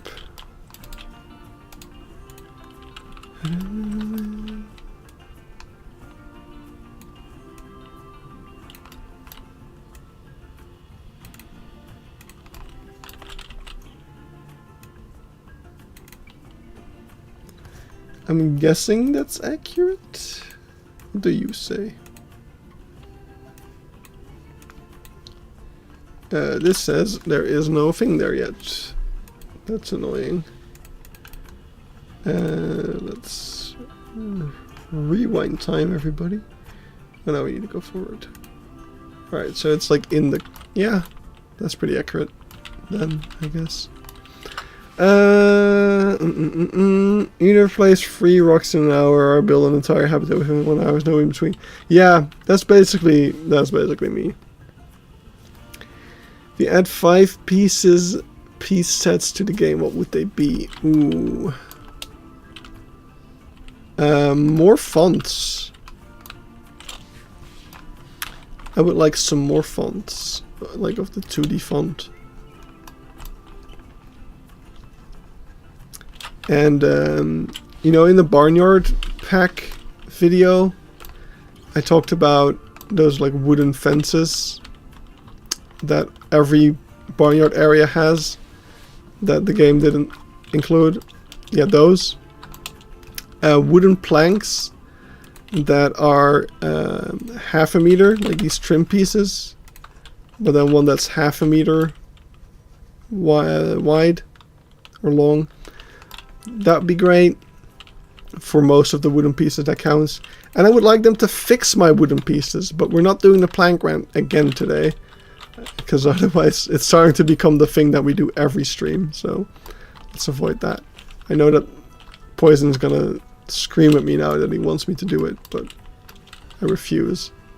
Alright, so we have all the cables in place, and now we just need to angle them and shorten them. And I think we're gonna do that simultaneously. So we're just gonna go ahead and go boop, boop, and we're gonna go in. Oh, this one's apparently not put in properly. Yeah, that's what I was afraid of. I really wish for more terrain pieces similar to the mulch. Oh, that would be a good one as well. Yeah, yeah, that would be great to have. Very good one.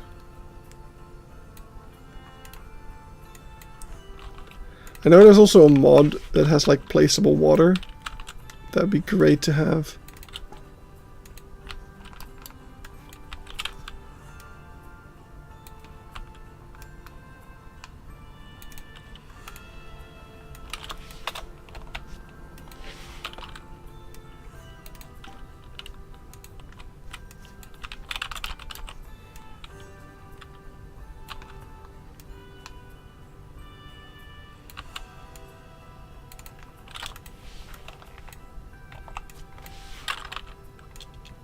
But I guess that one would confuse players, because like, oh, why can't the animals drink from it? No, I really don't want to rant, because my throat's already sore from the stream so far.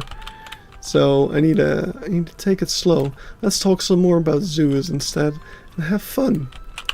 So the Zoo of Berlin was my first visit in Berlin. I already said that because I talked about the aquarium. The aquarium had gharial, which was really cool to see. I had seen gharial before at Paradise, but Paradise had just babies. And the Zoo of Berlin actually had some full-on adults. So that was really freaking cool. Then more levels on the water. Yeah, true, true, true. Just a tiny rant for Dear Poison? No. The plank sucks. Period. There you go. The Berlin Aquarium is that we have the Triceratops in the auto side. Maybe? I feel like the main kind of entrance was being constructed. So I didn't get to see that very well. There was just a street side entrance. Unless it was like on the wall. Then it might be that one. But yeah, the Berlin Zoo was pretty okay. It wasn't spectacular or anything. It was very city zoo, like limited space. Some exhibits definitely a little bit dated. Some exhibits that look absolutely amazing.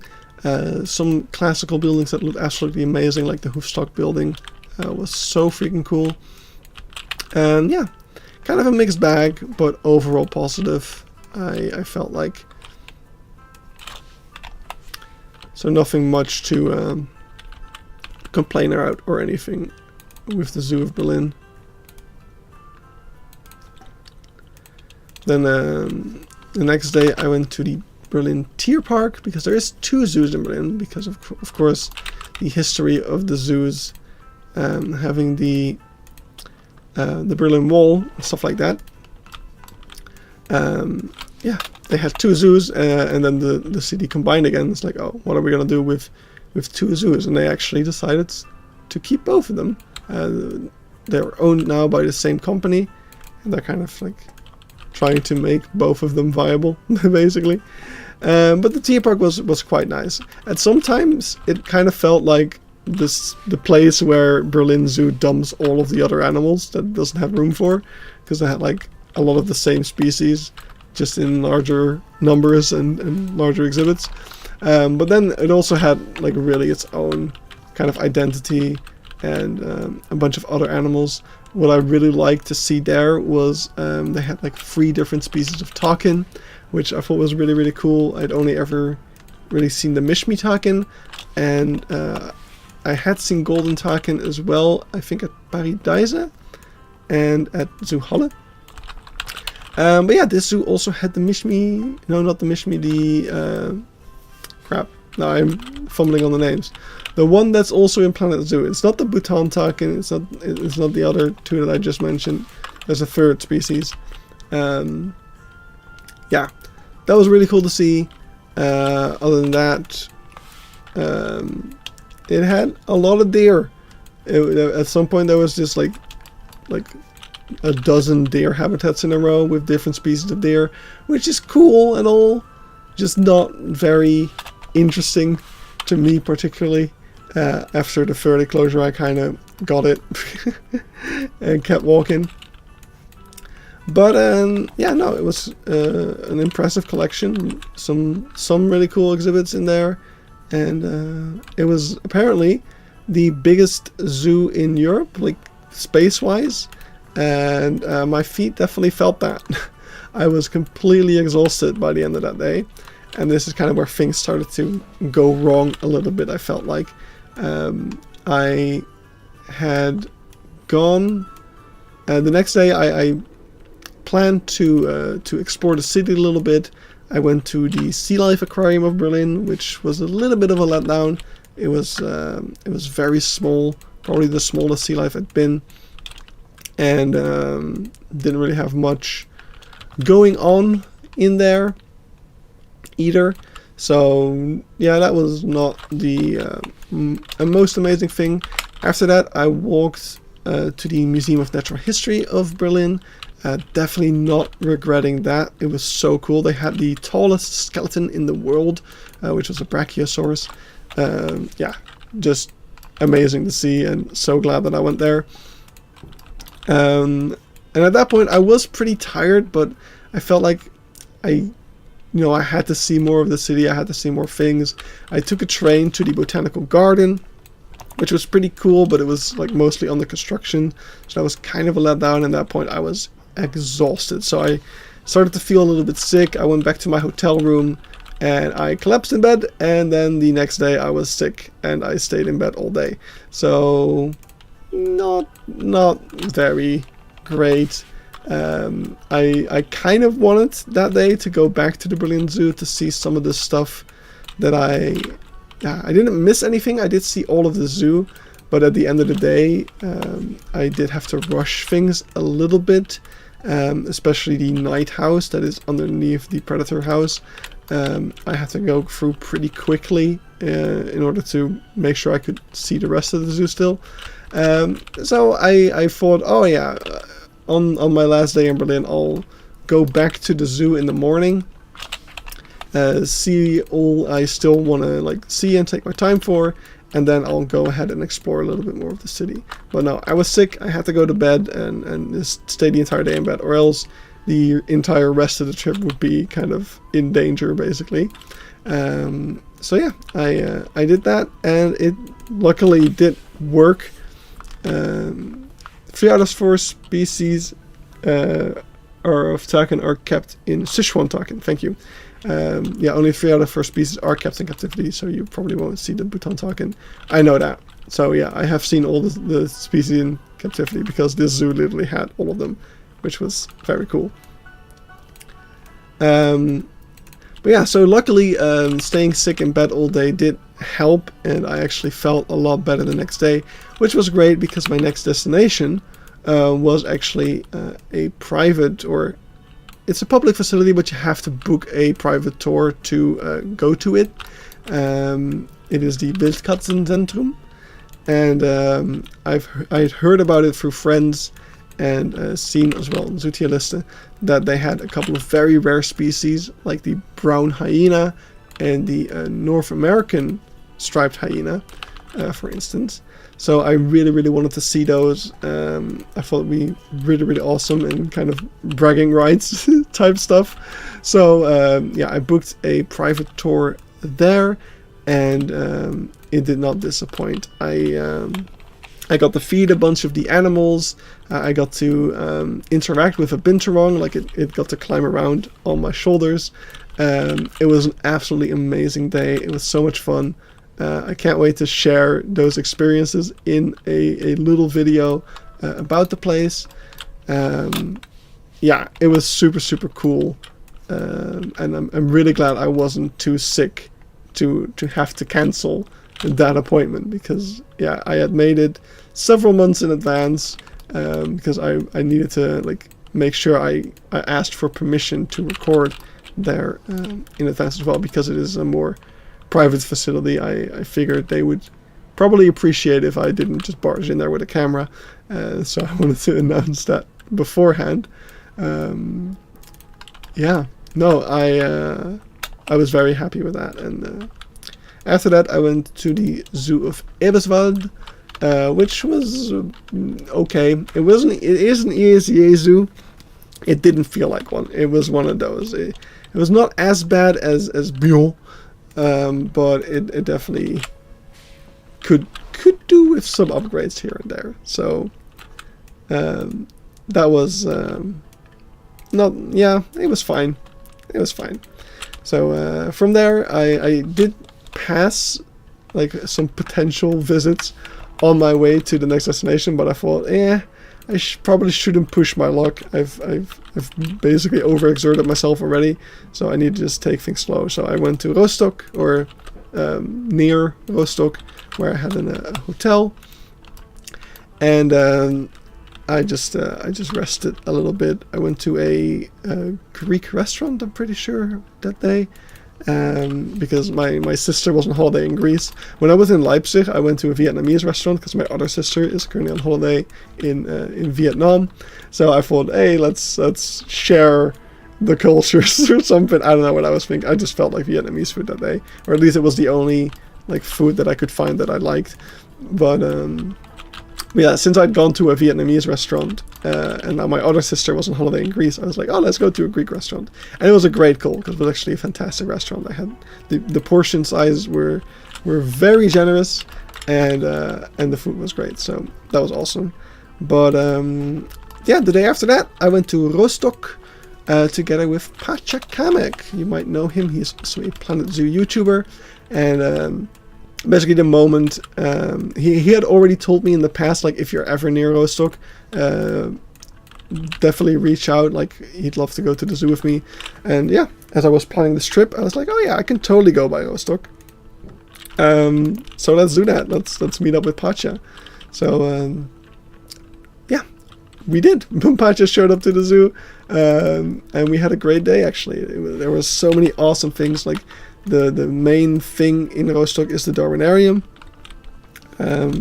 which is almost like a museum inside of the zoo, all about evolution, and it's also like a primate house. It has gorilla, orangutan. It was a fantastic building. I can't wait to show it. But also, the coolest thing about it, in my opinion, was that the gorilla exhibit had like these huge trees in them that were not like blocked off. What you often see in a lot of zoos is that with trees of that size, they will block them off like somewhere along the trunk, and make sure that the primates can't climb in them. But Rostock didn't do that, so we actually got to see some of the gorillas like all the way up in these humongous trees, just sitting up there eating from the branches, and it was the coolest thing I'd ever seen. It was so freaking, it was great. And yeah, the rest of Rostock was also really nice. They had a pretty nice polar bear exhibit. I especially loved the humble penguin exhibit. It was really cool. And yeah, just a lovely zoo. No, not the biggest one, not the most like detailed or anything like that, but definitely just a very nice one to have visited. I'm very glad I went there, if not just for the fact that I got to meet up with Pacha. Then the next day, I planned to go to the Zoo of Schwerin, And I was already told by Pacha that it was a little bit smaller than Rostock, for instance. So I figured, oh, if it's even smaller than Rostock, not that Rostock was that small or anything, but you know, we did have some time left in that day. So I figured, okay, if Schwerin is even smaller, I should probably look in advance to see if there's any other stuff on my way to Hamburg, which would be my next destination. And I found a small place that had both a sea life aquarium and a bird park. So I figured, okay, if I have time left, I can pass by those. But first, let's just take our time and enjoy Schwerin. So yeah, I went to Schwerin. It was a lovely little zoo indeed. Some really nice enclosures. Even though it was a bit of a smaller zoo, I was surprised by the fact that the enclosures were quite sizable, especially the lion enclosure, which was one of the first enclosures that you saw, was really quite big and had a lot of space for the animals. So that was super cool. Yeah, some other nice surprises in there. Were tons of crane exhibits in the middle. There was a lovely gibbon enclosure, which was really cool looking. There was a huge field with free roaming prairie dogs, which is a big surprise. Yeah, that was absolutely awesome. And then the rhino enclosure was really cool. And they had a lot of space and several different yards for them, and you made your way all the way through them. The tiger exhibit was really cool, the dole exhibit was really cool, the bear exhibit was really cool. Just awesome stuff all around. And then especially at one point I got to the South America house, which wasn't a very big house or anything, but they did have free roaming sloth, free roaming monkeys, and the sloth was like super close to the visitor path when I entered. So that was just really cool to get to see a nice active sloth kind of moving around, scratching himself. Yeah, I had a great time, despite the fact that there were a lot of kids in the zoo, because it was like a school outing, but that's what you can expect. That's the only downside of going to the zoo on a weekday. But yeah, no, I had a great time there. And then the best part, which Eben alluded to all the way at the start of the stream, oh, by the way, I need to go walk the dog in a second, so as soon as we finish this little section of the fence, I am going to go ahead and do that. We're going to take a little break, but I will be back afterwards to keep going. I don't think we're going to be able to finish the entire fence today, but after I walk the dog, we'll keep going for another like half hour or so, maybe hour. We'll see. But yeah, the coolest thing that happened in Schwerin was... Oh, hey. Oh, wait, no. I didn't forget this one. We just do this. And we rotated it a little bit. There you go. I was just filming some stuff. Like there were some Barbary sheep, I think. And then I was approached by one of the zoo's employees, which was like, oh, hey, cool microphone, just making chit chat. He also had a GoPro, so he was wondering what microphone I was using on mine. And I was a little, like, startled a little bit. Like whenever an employee approaches me like that, it usually ends up with, like, hey, why are you filming? Blah, blah, blah, blah. You need to ask permission. And I'm like, oh, no, please no. I just let me make my YouTube videos in peace. But as I was approached by this guy, he was super chill, and I could already tell like it was a completely different vibe. So I wasn't that afraid of that. So I was not afraid to bring up the fact that I have a YouTube channel and I'm like recording for videos as well. So he was like, "Oh, you should have contacted us. Hey, Penguin Boy, you should have contacted us in advance. You could have arranged some things." I was like, "Yeah." For the reason I just mentioned, I'm a little bit hesitant in doing that sometimes because, man, I don't want to go through the hassle of like. Okay, I don't want to say I don't want to go through the hassle of asking for permission because that sounds like I'm doing a bad thing, but just the hassle of like them wanting to like proofread your like proofwatch your video to see if it's not like if you're not saying anything bad or something. I don't know. I don't like that stuff. It's like this is just a hobby for me. I'm not doing anyone any harm, I think. I don't know. I don't want to go through all of that stuff. It just makes it too much effort for me to want to do it. So But this guy was super chill. He was basically like, hey, if you want me to watch your videos to see if there's any big mistakes in them or anything, I can send you some corrections or suggestions.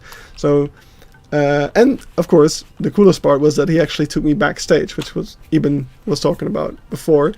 Yeah, he showed me the backstage of the lion exhibit, showed me the backstage of like this room where they breed a very endangered species of snail, or basically they had like 1/3 or 2/3 of the world population of that snail was in that room. So that was really, really special to see and really cool. So, and I got to meet a different YouTuber because he was actually there to meet up with another YouTuber who was in the zoo, and it's actually someone that I knew. What about videos in the restrooms? I have some of those. No, but no, I got to meet Zoo-Erlebnis, which is a German YouTuber who makes zoo tour videos in German. And sometimes I will watch his videos to like get a feel for a zoo before I go, or if I'm looking for a reference of something. So that was really, really cool to get to meet this guy that I know, and just by sheer coincidence that he ended up being in the same zoo as me. Yeah, it was really, really funny. But anyway, that was pretty much it for Zoo Schwerin. We will continue this chat in a moment.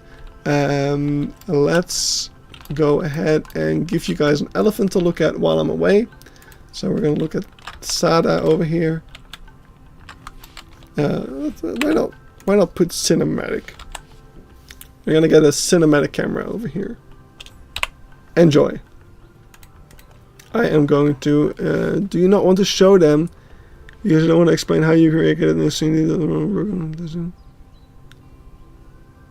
No. Wait. Let's see. Let's get, wait, where's my be right back? Be right back. There we go. Bum, bum, bum, bum. Do you not want to show them because you don't want to explain how you created this in detail? Everything wrong and broken with the zoo? No. I'm fine with that. That's what I did with the Beekse Bergen. No, it's just when we're recording zoo tours, some zoos can be hesitant about that, and it's annoying to deal with. So I don't want to. But yeah. Anyway, I'll be back in like 10 to 15 minutes. See you then.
Alright, I'm back. Bam! Wow, it's getting way darker. Let me turn on. Maybe turn on the light actually before we get started. Okay.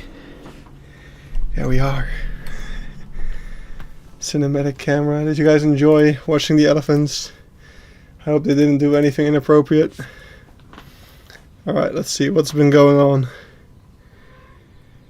Have a good walk. Riveting content. I'm gonna laugh if this elephant gets boxed. Well, it looks like it didn't happen.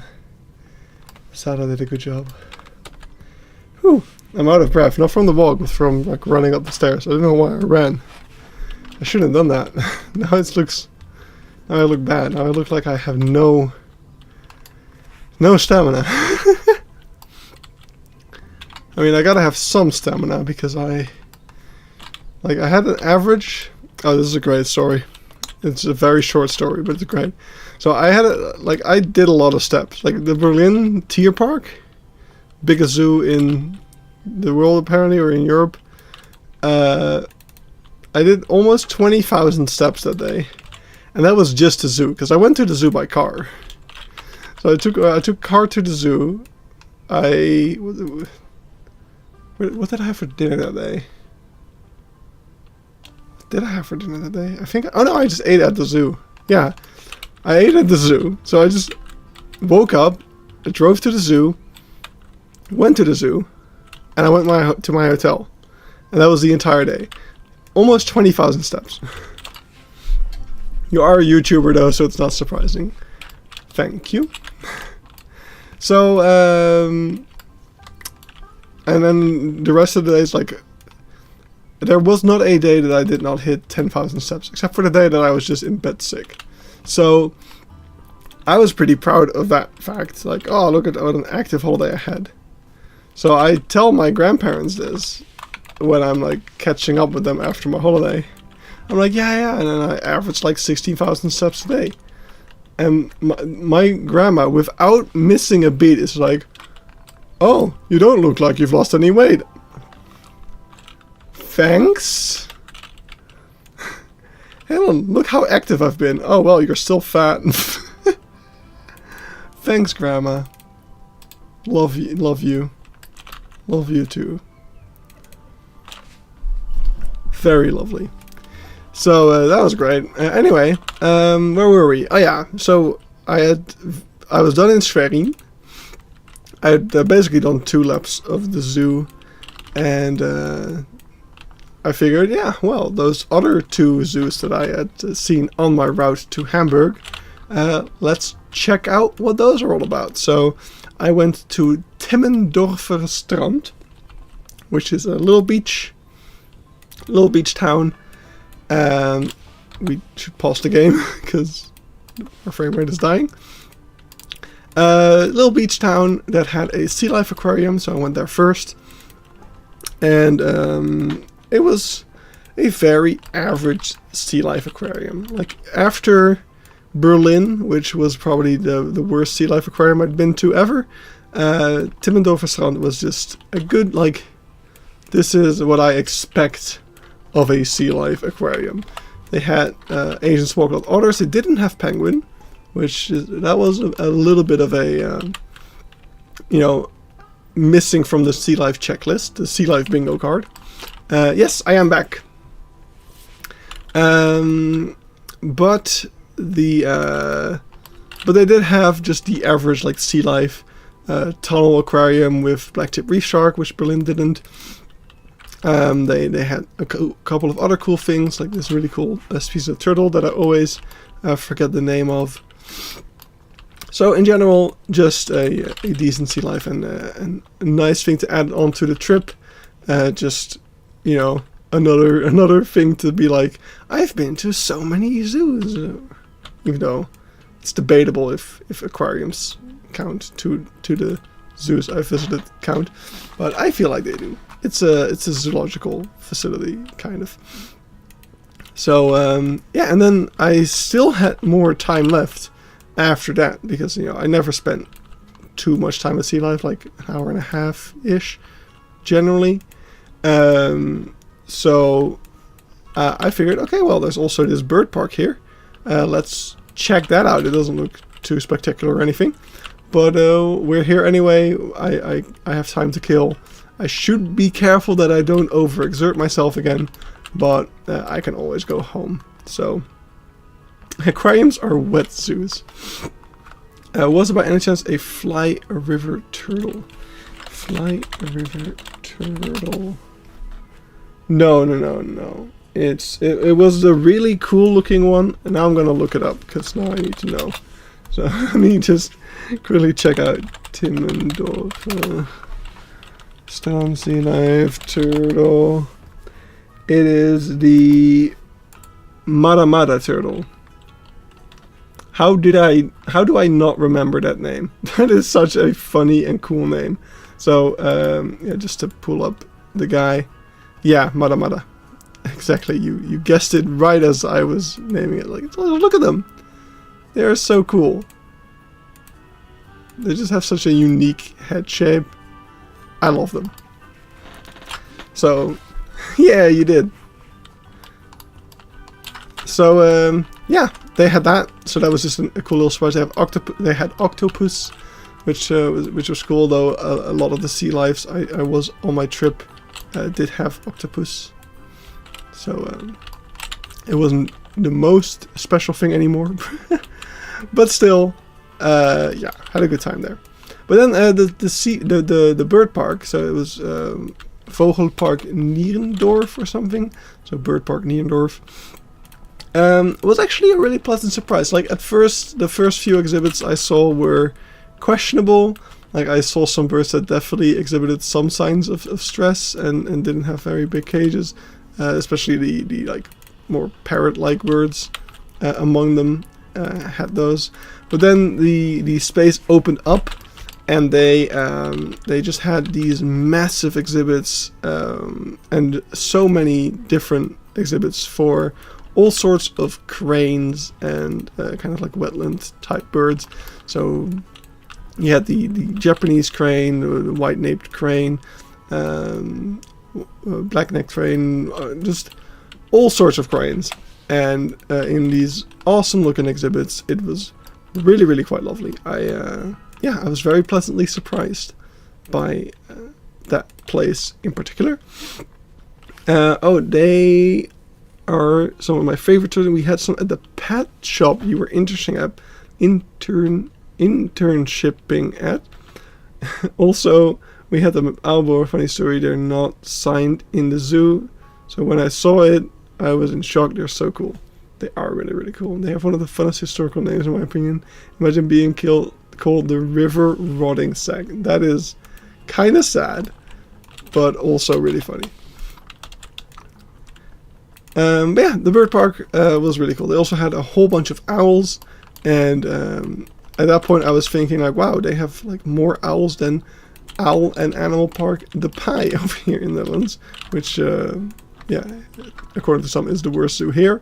So I thought it was really funny that yeah, it's kind of bad that it reminded me of it, but also funny in a way, because as I was leaving, or trying to leave at least, the owner of the zoo was like, oh no, please stay for a moment. He was talking to someone. He was like, oh, please wait for a moment, I want to talk to you. I'm like, oh, okay. I don't know why. I guess he could tell that I came not from Germany, so he was probably pretty interested in what the Dutch person was doing all the way in his tiny little bird park. But yeah, we had a small chat. He talked about like how he collaborated with a lot of larger zoos and where his animals come from. Like how he got one of the cranes from the Berlin Zoo, stuff like that. But he also talked about how he knows a lot of people from Dutch zoos, like the owner of Eiland en Dierenpark de Pie. He knew the owner of the Pie. He liked to, apparently the owner of the Pie liked to visit his zoo as well from time to time. So that was an interesting little thing to learn about. Definitely fun, but no, it was really lovely. The owner there was really enthusiastic about his animals and about sharing that type of stuff. So I thought that was really cute. It was nice. But I don't look up what the Fossas scientific name means. Screw it. It's ferocious hid anus. Interesting. Interesting.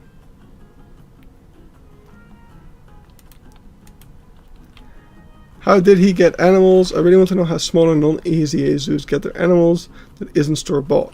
So, from what I know, is because there's this Dutch zoo that currently is building a new area. Like they're a very small zoo and they're kind of expanding at the moment, building their first like themed area, and they are they have a podcast which I absolutely love, and they share so much about exactly those type of things that you're talking about. It is in Dutch, sadly, so I can't really share it or anything, but they talk about how basically no zoo should be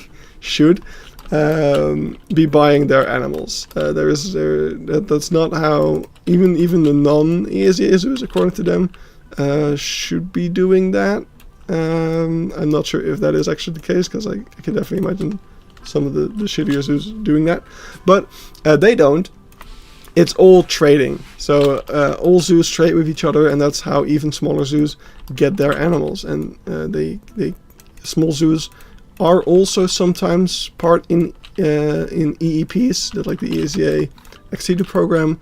Even non-members can participate in those. You're just a little bit more limited. Like if you're not a member, I think there's a limit of like you're only allowed to participate in like a handful of EEPs, like 3 maybe. I don't know what the exact number is. But yeah, species outside of the breeding programs can just be freely traded between zoos. And there's like a forum type website, I guess, where zoos can request animals, and then other zoos that have those animals can respond and like, oh yeah, we have one left over that you can have. You can come pick them up or arrange transport yourselves, and that's kind of how that works. How do they start up? I guess you don't spawn with a bunch of animals. I would assume they buy some and then trade. Well, it's not trading necessarily. It's also just saying like, oh hey, I'm a zoo, I want an armadillo. Who's got an armadillo? And then you just get an armadillo. You don't have to trade it for something else, because animals in zoos don't have value. You just say, I want an armadillo, somebody gives you an armadillo. That's basically how it goes. From my experience working in a lot of smaller sites, there are a few ways smaller zoos get their animals. Barely any buy them nowadays. It's not ethical and it's not viable. Yeah, exactly. The ethical part is a big one there. Yeah, we don't want zoos to encourage trade of animals.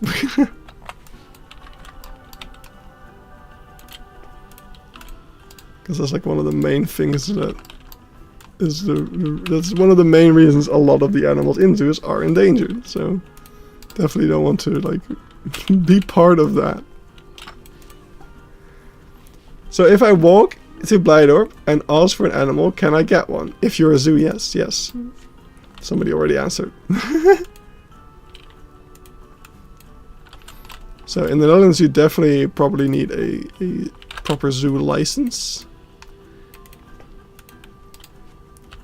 which you also don't just get, because you need like, you don't just, that's something that I learned, which I thought was really interesting. Like in the Netherlands, you don't just get a zoo license.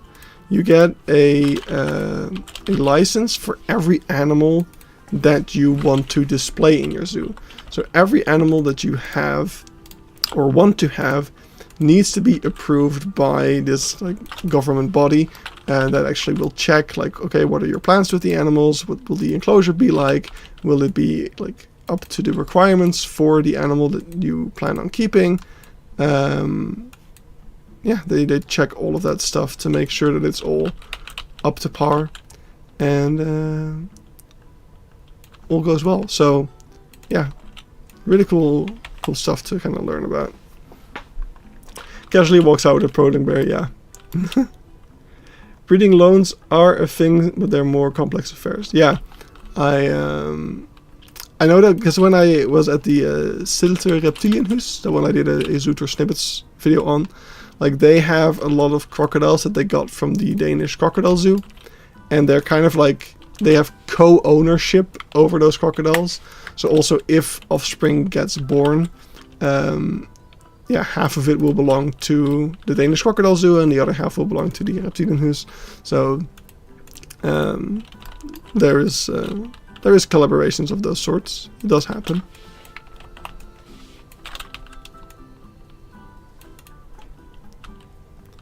For instance, Painted Zoo, in England, took 3 years to arrange a breeding loan to get a female armor leopard and a male Siberian tiger.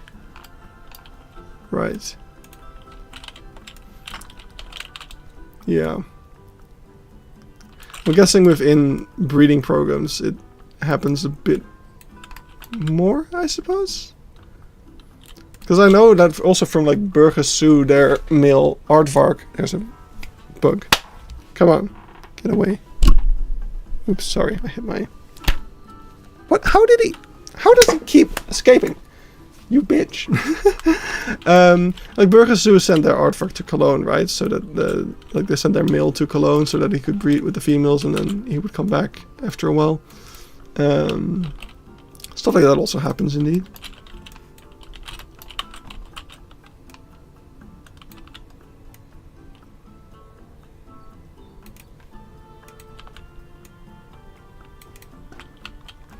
Stop trying to kill my cousins. If that's your cousin, then I want to kill him even more.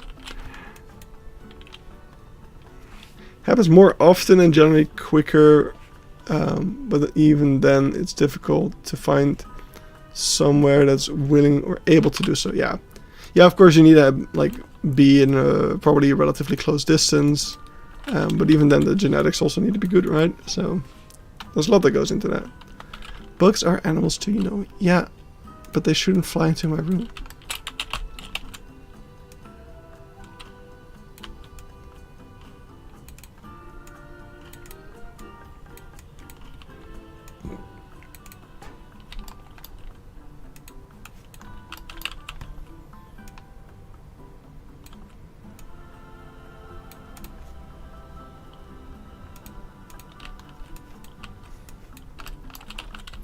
This is going relatively quickly. It's really placing the cables that was the most work, I feel like. We might actually be able to... I shouldn't get ahead of ourselves. We still have a lot to do. Like, this is the easiest part. Because a lot of the part that we've done now doesn't have 2 sides. No, don't get rid of the rocks.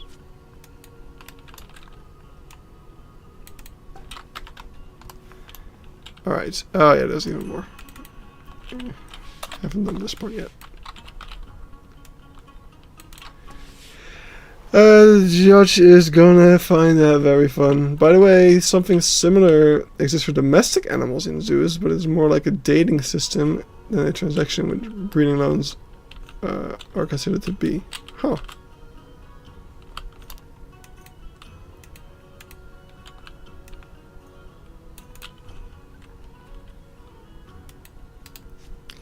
Yeah, it's definitely interesting to learn more about all of those kind of logistics and what actually comes with managing a real zoo, because it's definitely very different than what Planet Zoo has.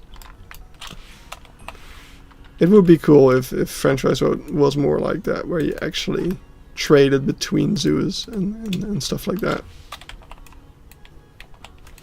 Some people do that, of course. Like communicating when they are going to put something on the marketplace.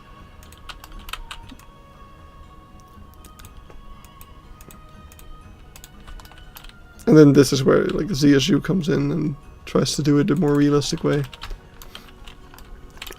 Which was also cool to see.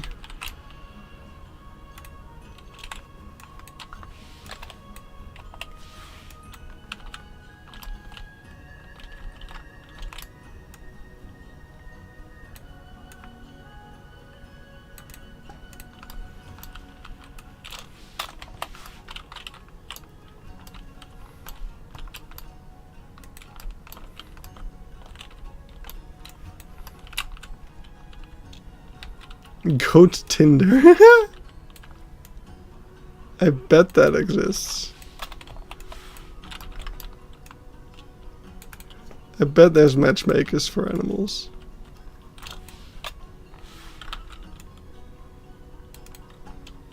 More like watching water buffaloes chase each other around, or videos getting followed by outside nannies.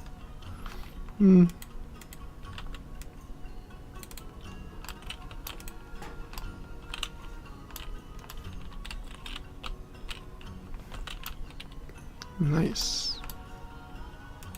Things are starting to look good. Oh. Just barely.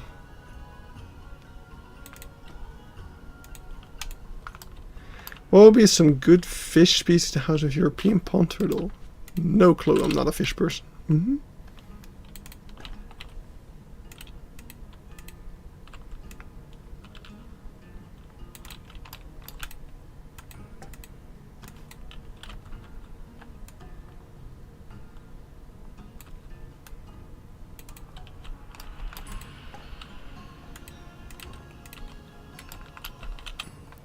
Right, I think we're gonna go for another 20 minutes.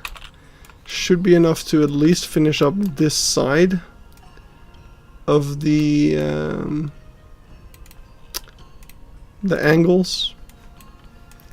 And then we'll have, how much will I think we'll be like halfway done with the angles at that point. Not entirely, I think. The other side is pretty large. Curves are generally a good idea when it comes to pond turtles and terrapins. Huh. That's neat.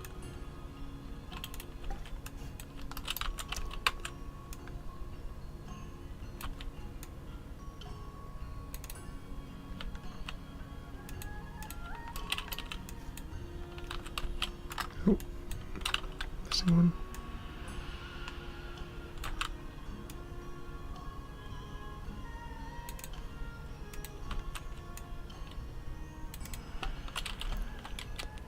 But yeah, anyway, the next stop of my trip after the cute bird park was Hamburg.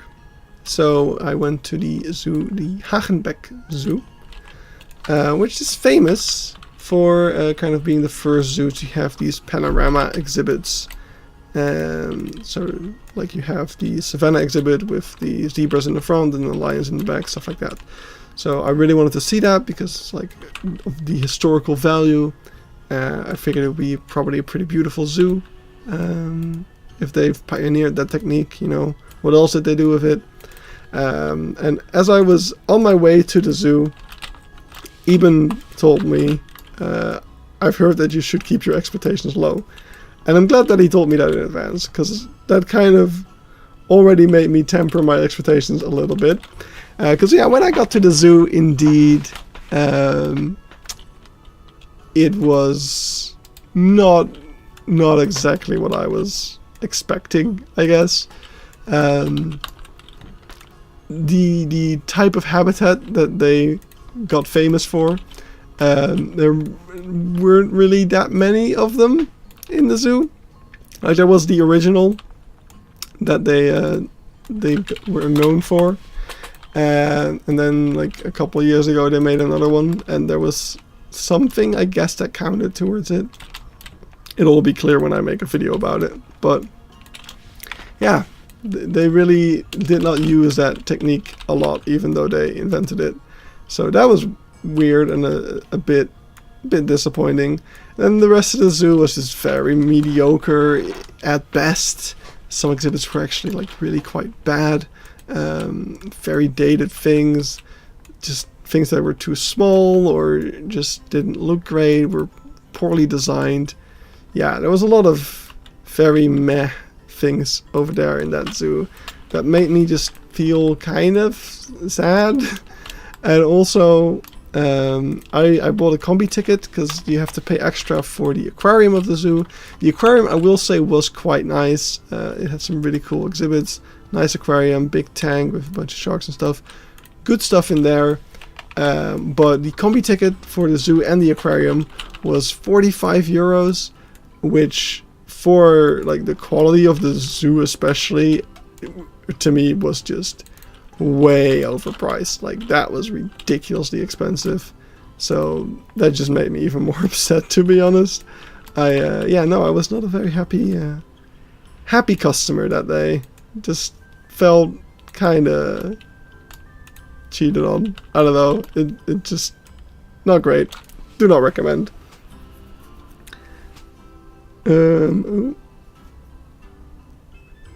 Let's see.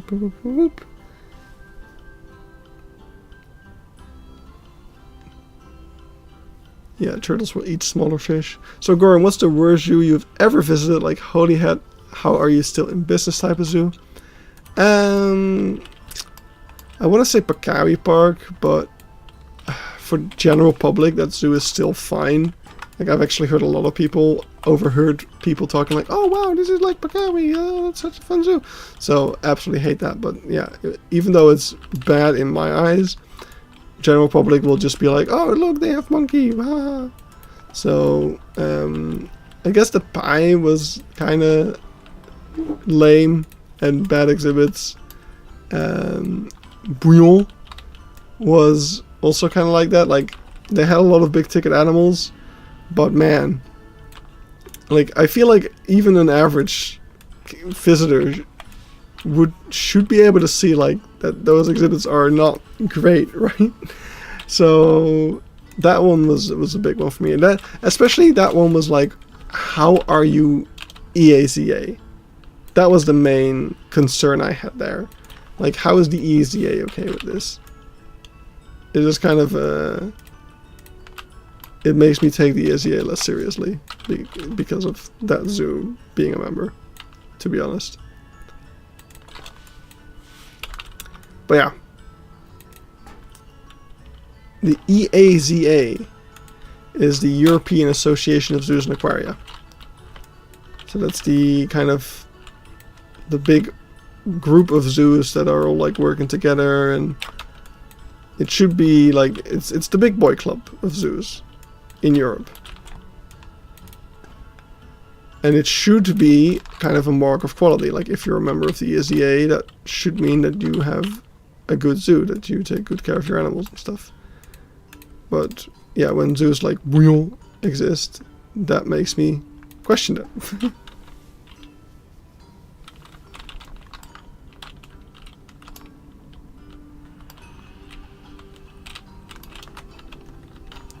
Alright, so we're completely done with this side. Let's make our way back here. So this is done. This is done. These aren't done. Alright, let's find some smaller spots to tackle. I think we can probably, before I want to end off the stream, we can probably do the bullyard bit. Oh. So let's, after this small section, make our way over there.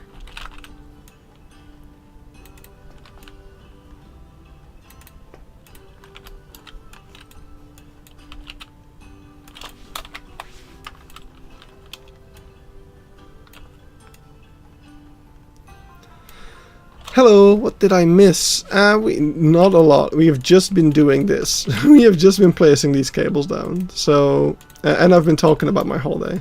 So, currently we are just kind of leaving Hamburg, where I did not like the Hagenbeck Zoo. I thought it was very disappointing. So after Hamburg, I went to a Wildpark Lunenberger Heide. It was recommended to me by a friend, actually the same guy that I went to the Zoo of Hanover with, and I just kind of took his word for it. He was like, "Oh yeah, you definitely should visit that place." I'm like, "Yeah, why not? It's on the route." So so I made sure to stop by there, and it was actually quite lovely. Like the habitats weren't anything amazing or anything like that. But just spacious, you know, wild park, lots of European animals, but they also had things like snow leopard and tiger, so quite a cool collection for what is just a wild park. Yeah, Had a great time there. Another really cool thing, it was technically part of a different park that was like adjacent to this park, and I guess they collaborated in some way, because there was like this elevated walkway through the treetops, kind of like the one that they have at Plankendael, if you remember that from the Plankendael Zoo tour, if you've seen that. That was an upcharge because you had to pay for this other park, even though it went like above the wild park as well, so you could see the wolf habitats from up there. Anyway, I didn't mind paying extra for it. It was really cool. So yeah, that was just a really cool little wild park. And then on my route to the next place that I was heading to, a couple kind of weeks before I left on my trip, I realized that the Weltvogelpark, which is pretty famous, like it's the world bird park, that translates to in German. Yeah, that was actually on the route to my last destination of the trip. So I made sure, I figured I'm probably not going to spend all day in the wild park. So I made sure to check it and put it on the list of stuff to visit. And yeah, I had plenty of time because the wild park opened at like 8 a.m. So I was there at like 8:15ish. So I left there, I think around 1 o'clock or something. So plenty of time still to visit the Weltvogelpark, which closed at like 7. So yeah, I went there mainly because they had a bunch of really cool species, like the shoebill. That was basically it. Shoebill and kiwi was the main reasons, but they also had really cool other stuff. They had hummingbirds, they had harpy eagle, just yeah, really cool stuff there. The exhibits were nothing to really write home about, like it was all pretty basic stuff, but yeah, just some really cool animals there to check out, and had a lovely time there. What is your favorite area of Leipzig Zoo? I mean, it has to be Gondwanaland. That was just so freaking cool. I love tropical houses. I love Burgers Bush. I love the one in Wildlands, even though it's not my favorite. I'm really curious to see what the one at Paradise is going to be like. If Paradise, I feel like the last area they opened looked a little bit to me. I still have to see it for myself, of course, but from what I've seen, it's the Japanese area is kind of so I don't know what the tropical house is going to be like, but I'm excited for it. But yeah, Gondwanaland, like, it rivals Burgers Bush for me. Like, I feel like I like them equally as much for different reasons. Like, Gondwanaland has more exhibits and more animals in there. Burgers Bush is better with that actual, like, free-roaming jungle feel. They're trying to do different things, and I think they do the different things equally as good as one another. So yeah, Gondwanaland was definitely my favorite part of Leipzig. I feel like a lot of people probably share that opinion. Also, when are we getting our Burgers Zoo tour? Yeah, I know. I really want to do it, especially so recently. The actual Zoo Tours channel did a little video on Burgers Zoo. And at least within my circles, it was received a bit negatively, which inadvertently caused me to get a bunch of compliments. So that was nice. I was really quite flattered with that. People really, yeah, openly saying that they much preferred my videos over that zoo tour video. So that also kind of gave me the motivation to work on the Burgers Zoo tour, but I'm kind of like, I'm sitting on such a huge pile of zoo tour footage. I want to work for that. So I really want to make these videos about my Germany trip. And also, at the end of this month, I'm going on another zoo trip. Because I just want to get that out of the way before the summer holiday starts. So I promise the next thing I'm working on, like zoo tour video wise, after all these Germany trip videos, will be the Burgers Zoo tour, but it will be a while. But I am very motivated to finally start working on that. So, oh yeah, Pongoland. Oh, I almost forgot about Pongoland. Yeah, Pongoland is also amazing. It's this big primate house for the people who don't know. It's like this tropical house that is just a primate house, and it's got all 4 major primates. So it's got gorilla, chimpanzee, bonobo, and orangutan, and another chimpanzee exhibit. And they're just in this tropical house, and it's like all opened up except for the bonobos, which do have netting over them. But yeah, it was absolutely awesome. That's very true. Bongoland is definitely my second favorite part of Leipzig in there.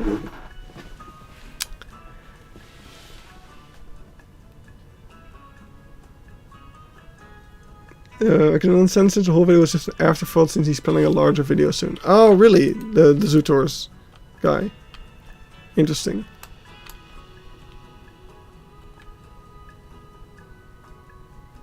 I'm guessing it's something to do with orangutan theming since it's named after them.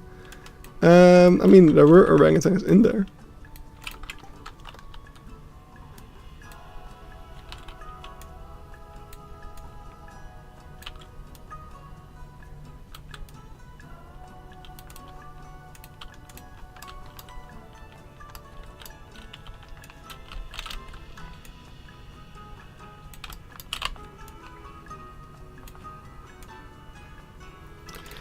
But yeah, anyway, the last zoo that I visited on my trip was the Serengeti Park in Hodenhagen. And I stayed the night there. I slept in the zoo. I thought it would be a very cool way to end the trip. So I booked a little bungalow in there. And so I arrived there the night after I visited the Vogelpark. And yeah, I took a walk around the zoo already in the evening because the entire park is just open to you as a hotel guest. So not a lot of the animals were outside at that time, but it was still really cool to see, especially the savanna habitats. The Serengeti were really cool to see during the sunset. So I got some amazing footage there. Sadly, it did start raining like a lot. I got completely soaked, but yeah, I did have an amazing time there. I did not intend to do this side. I said I was gonna do the whatever. Let's just keep going.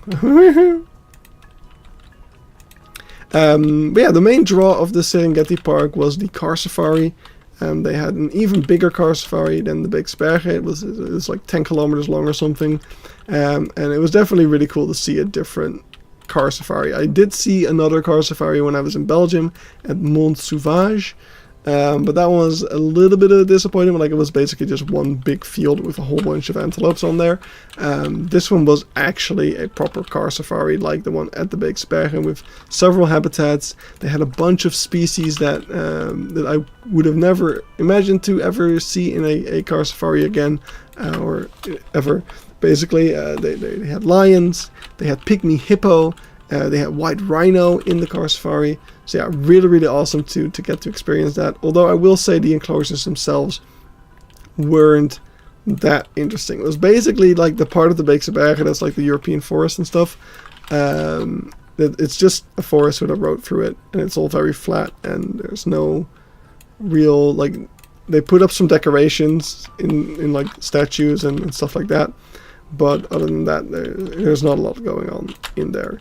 So, design-wise, not a lot going on. Experience-wise, definitely very cool, and that's could be said for most of the zoo as well. It was also one of those zoo and theme park combination things. So the ticket was ridiculously expensive, and in my opinion, a little bit too expensive, to be honest, for what the zoo was, which was pretty small, all things considered.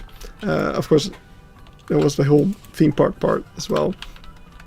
But yeah, I don't know. It was a little bit overpriced, if you ask me. But especially since also like the price of the zoo ticket wasn't included in the overnight stay, so you had to really shelf out quite a bit of money there.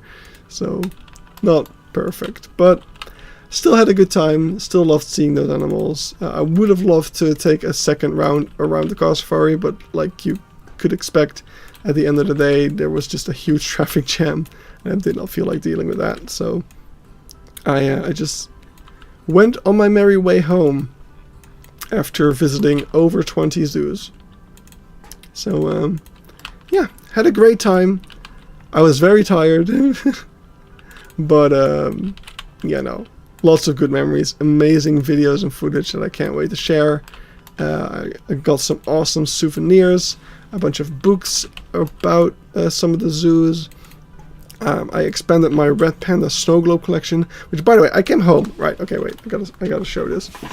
So I came home, and I had bought, I think, this red panda snow globe I bought in Germany. Let's see. I cannot tell by the thing, but I came home and I noticed that I have this red panda snow globe. Now, they look almost identical, right?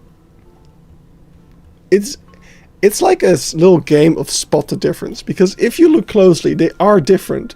Like, they're mirrored, at least the ones in the globe are, but then the ones outside aren't. The grass on the back of them is like slightly different. Oh no, it's disappearing. Slightly different colors, but also slightly different kind of types of plants on there. It's so also the snow inside of them. Like, this one has actual snow, whereas this one has like confetti. It's so strange. It was really weird to see those. But yeah. Anyway, I have a red panda snow globe collection, by the way. Don't know if you knew that. I didn't either until suddenly I had 3 of them. And then I was like, oh god, this is a collection now. And now I have 5. But yeah, Serengeti Park is really nice, though Knuttenborg is more superior. That is a cool one to maybe put on the list as well then. I mean, I will definitely not rule out that I will ever do a similar trip like this around Denmark.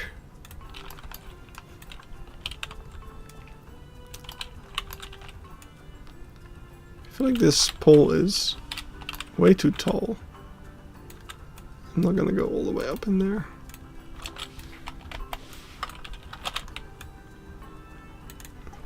Let's lower this one down a bit.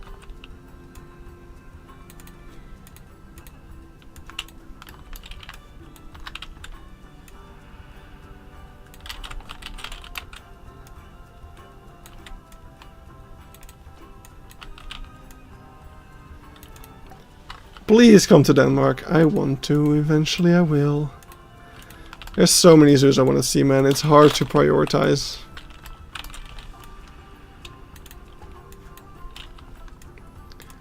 Just gotta take it slow.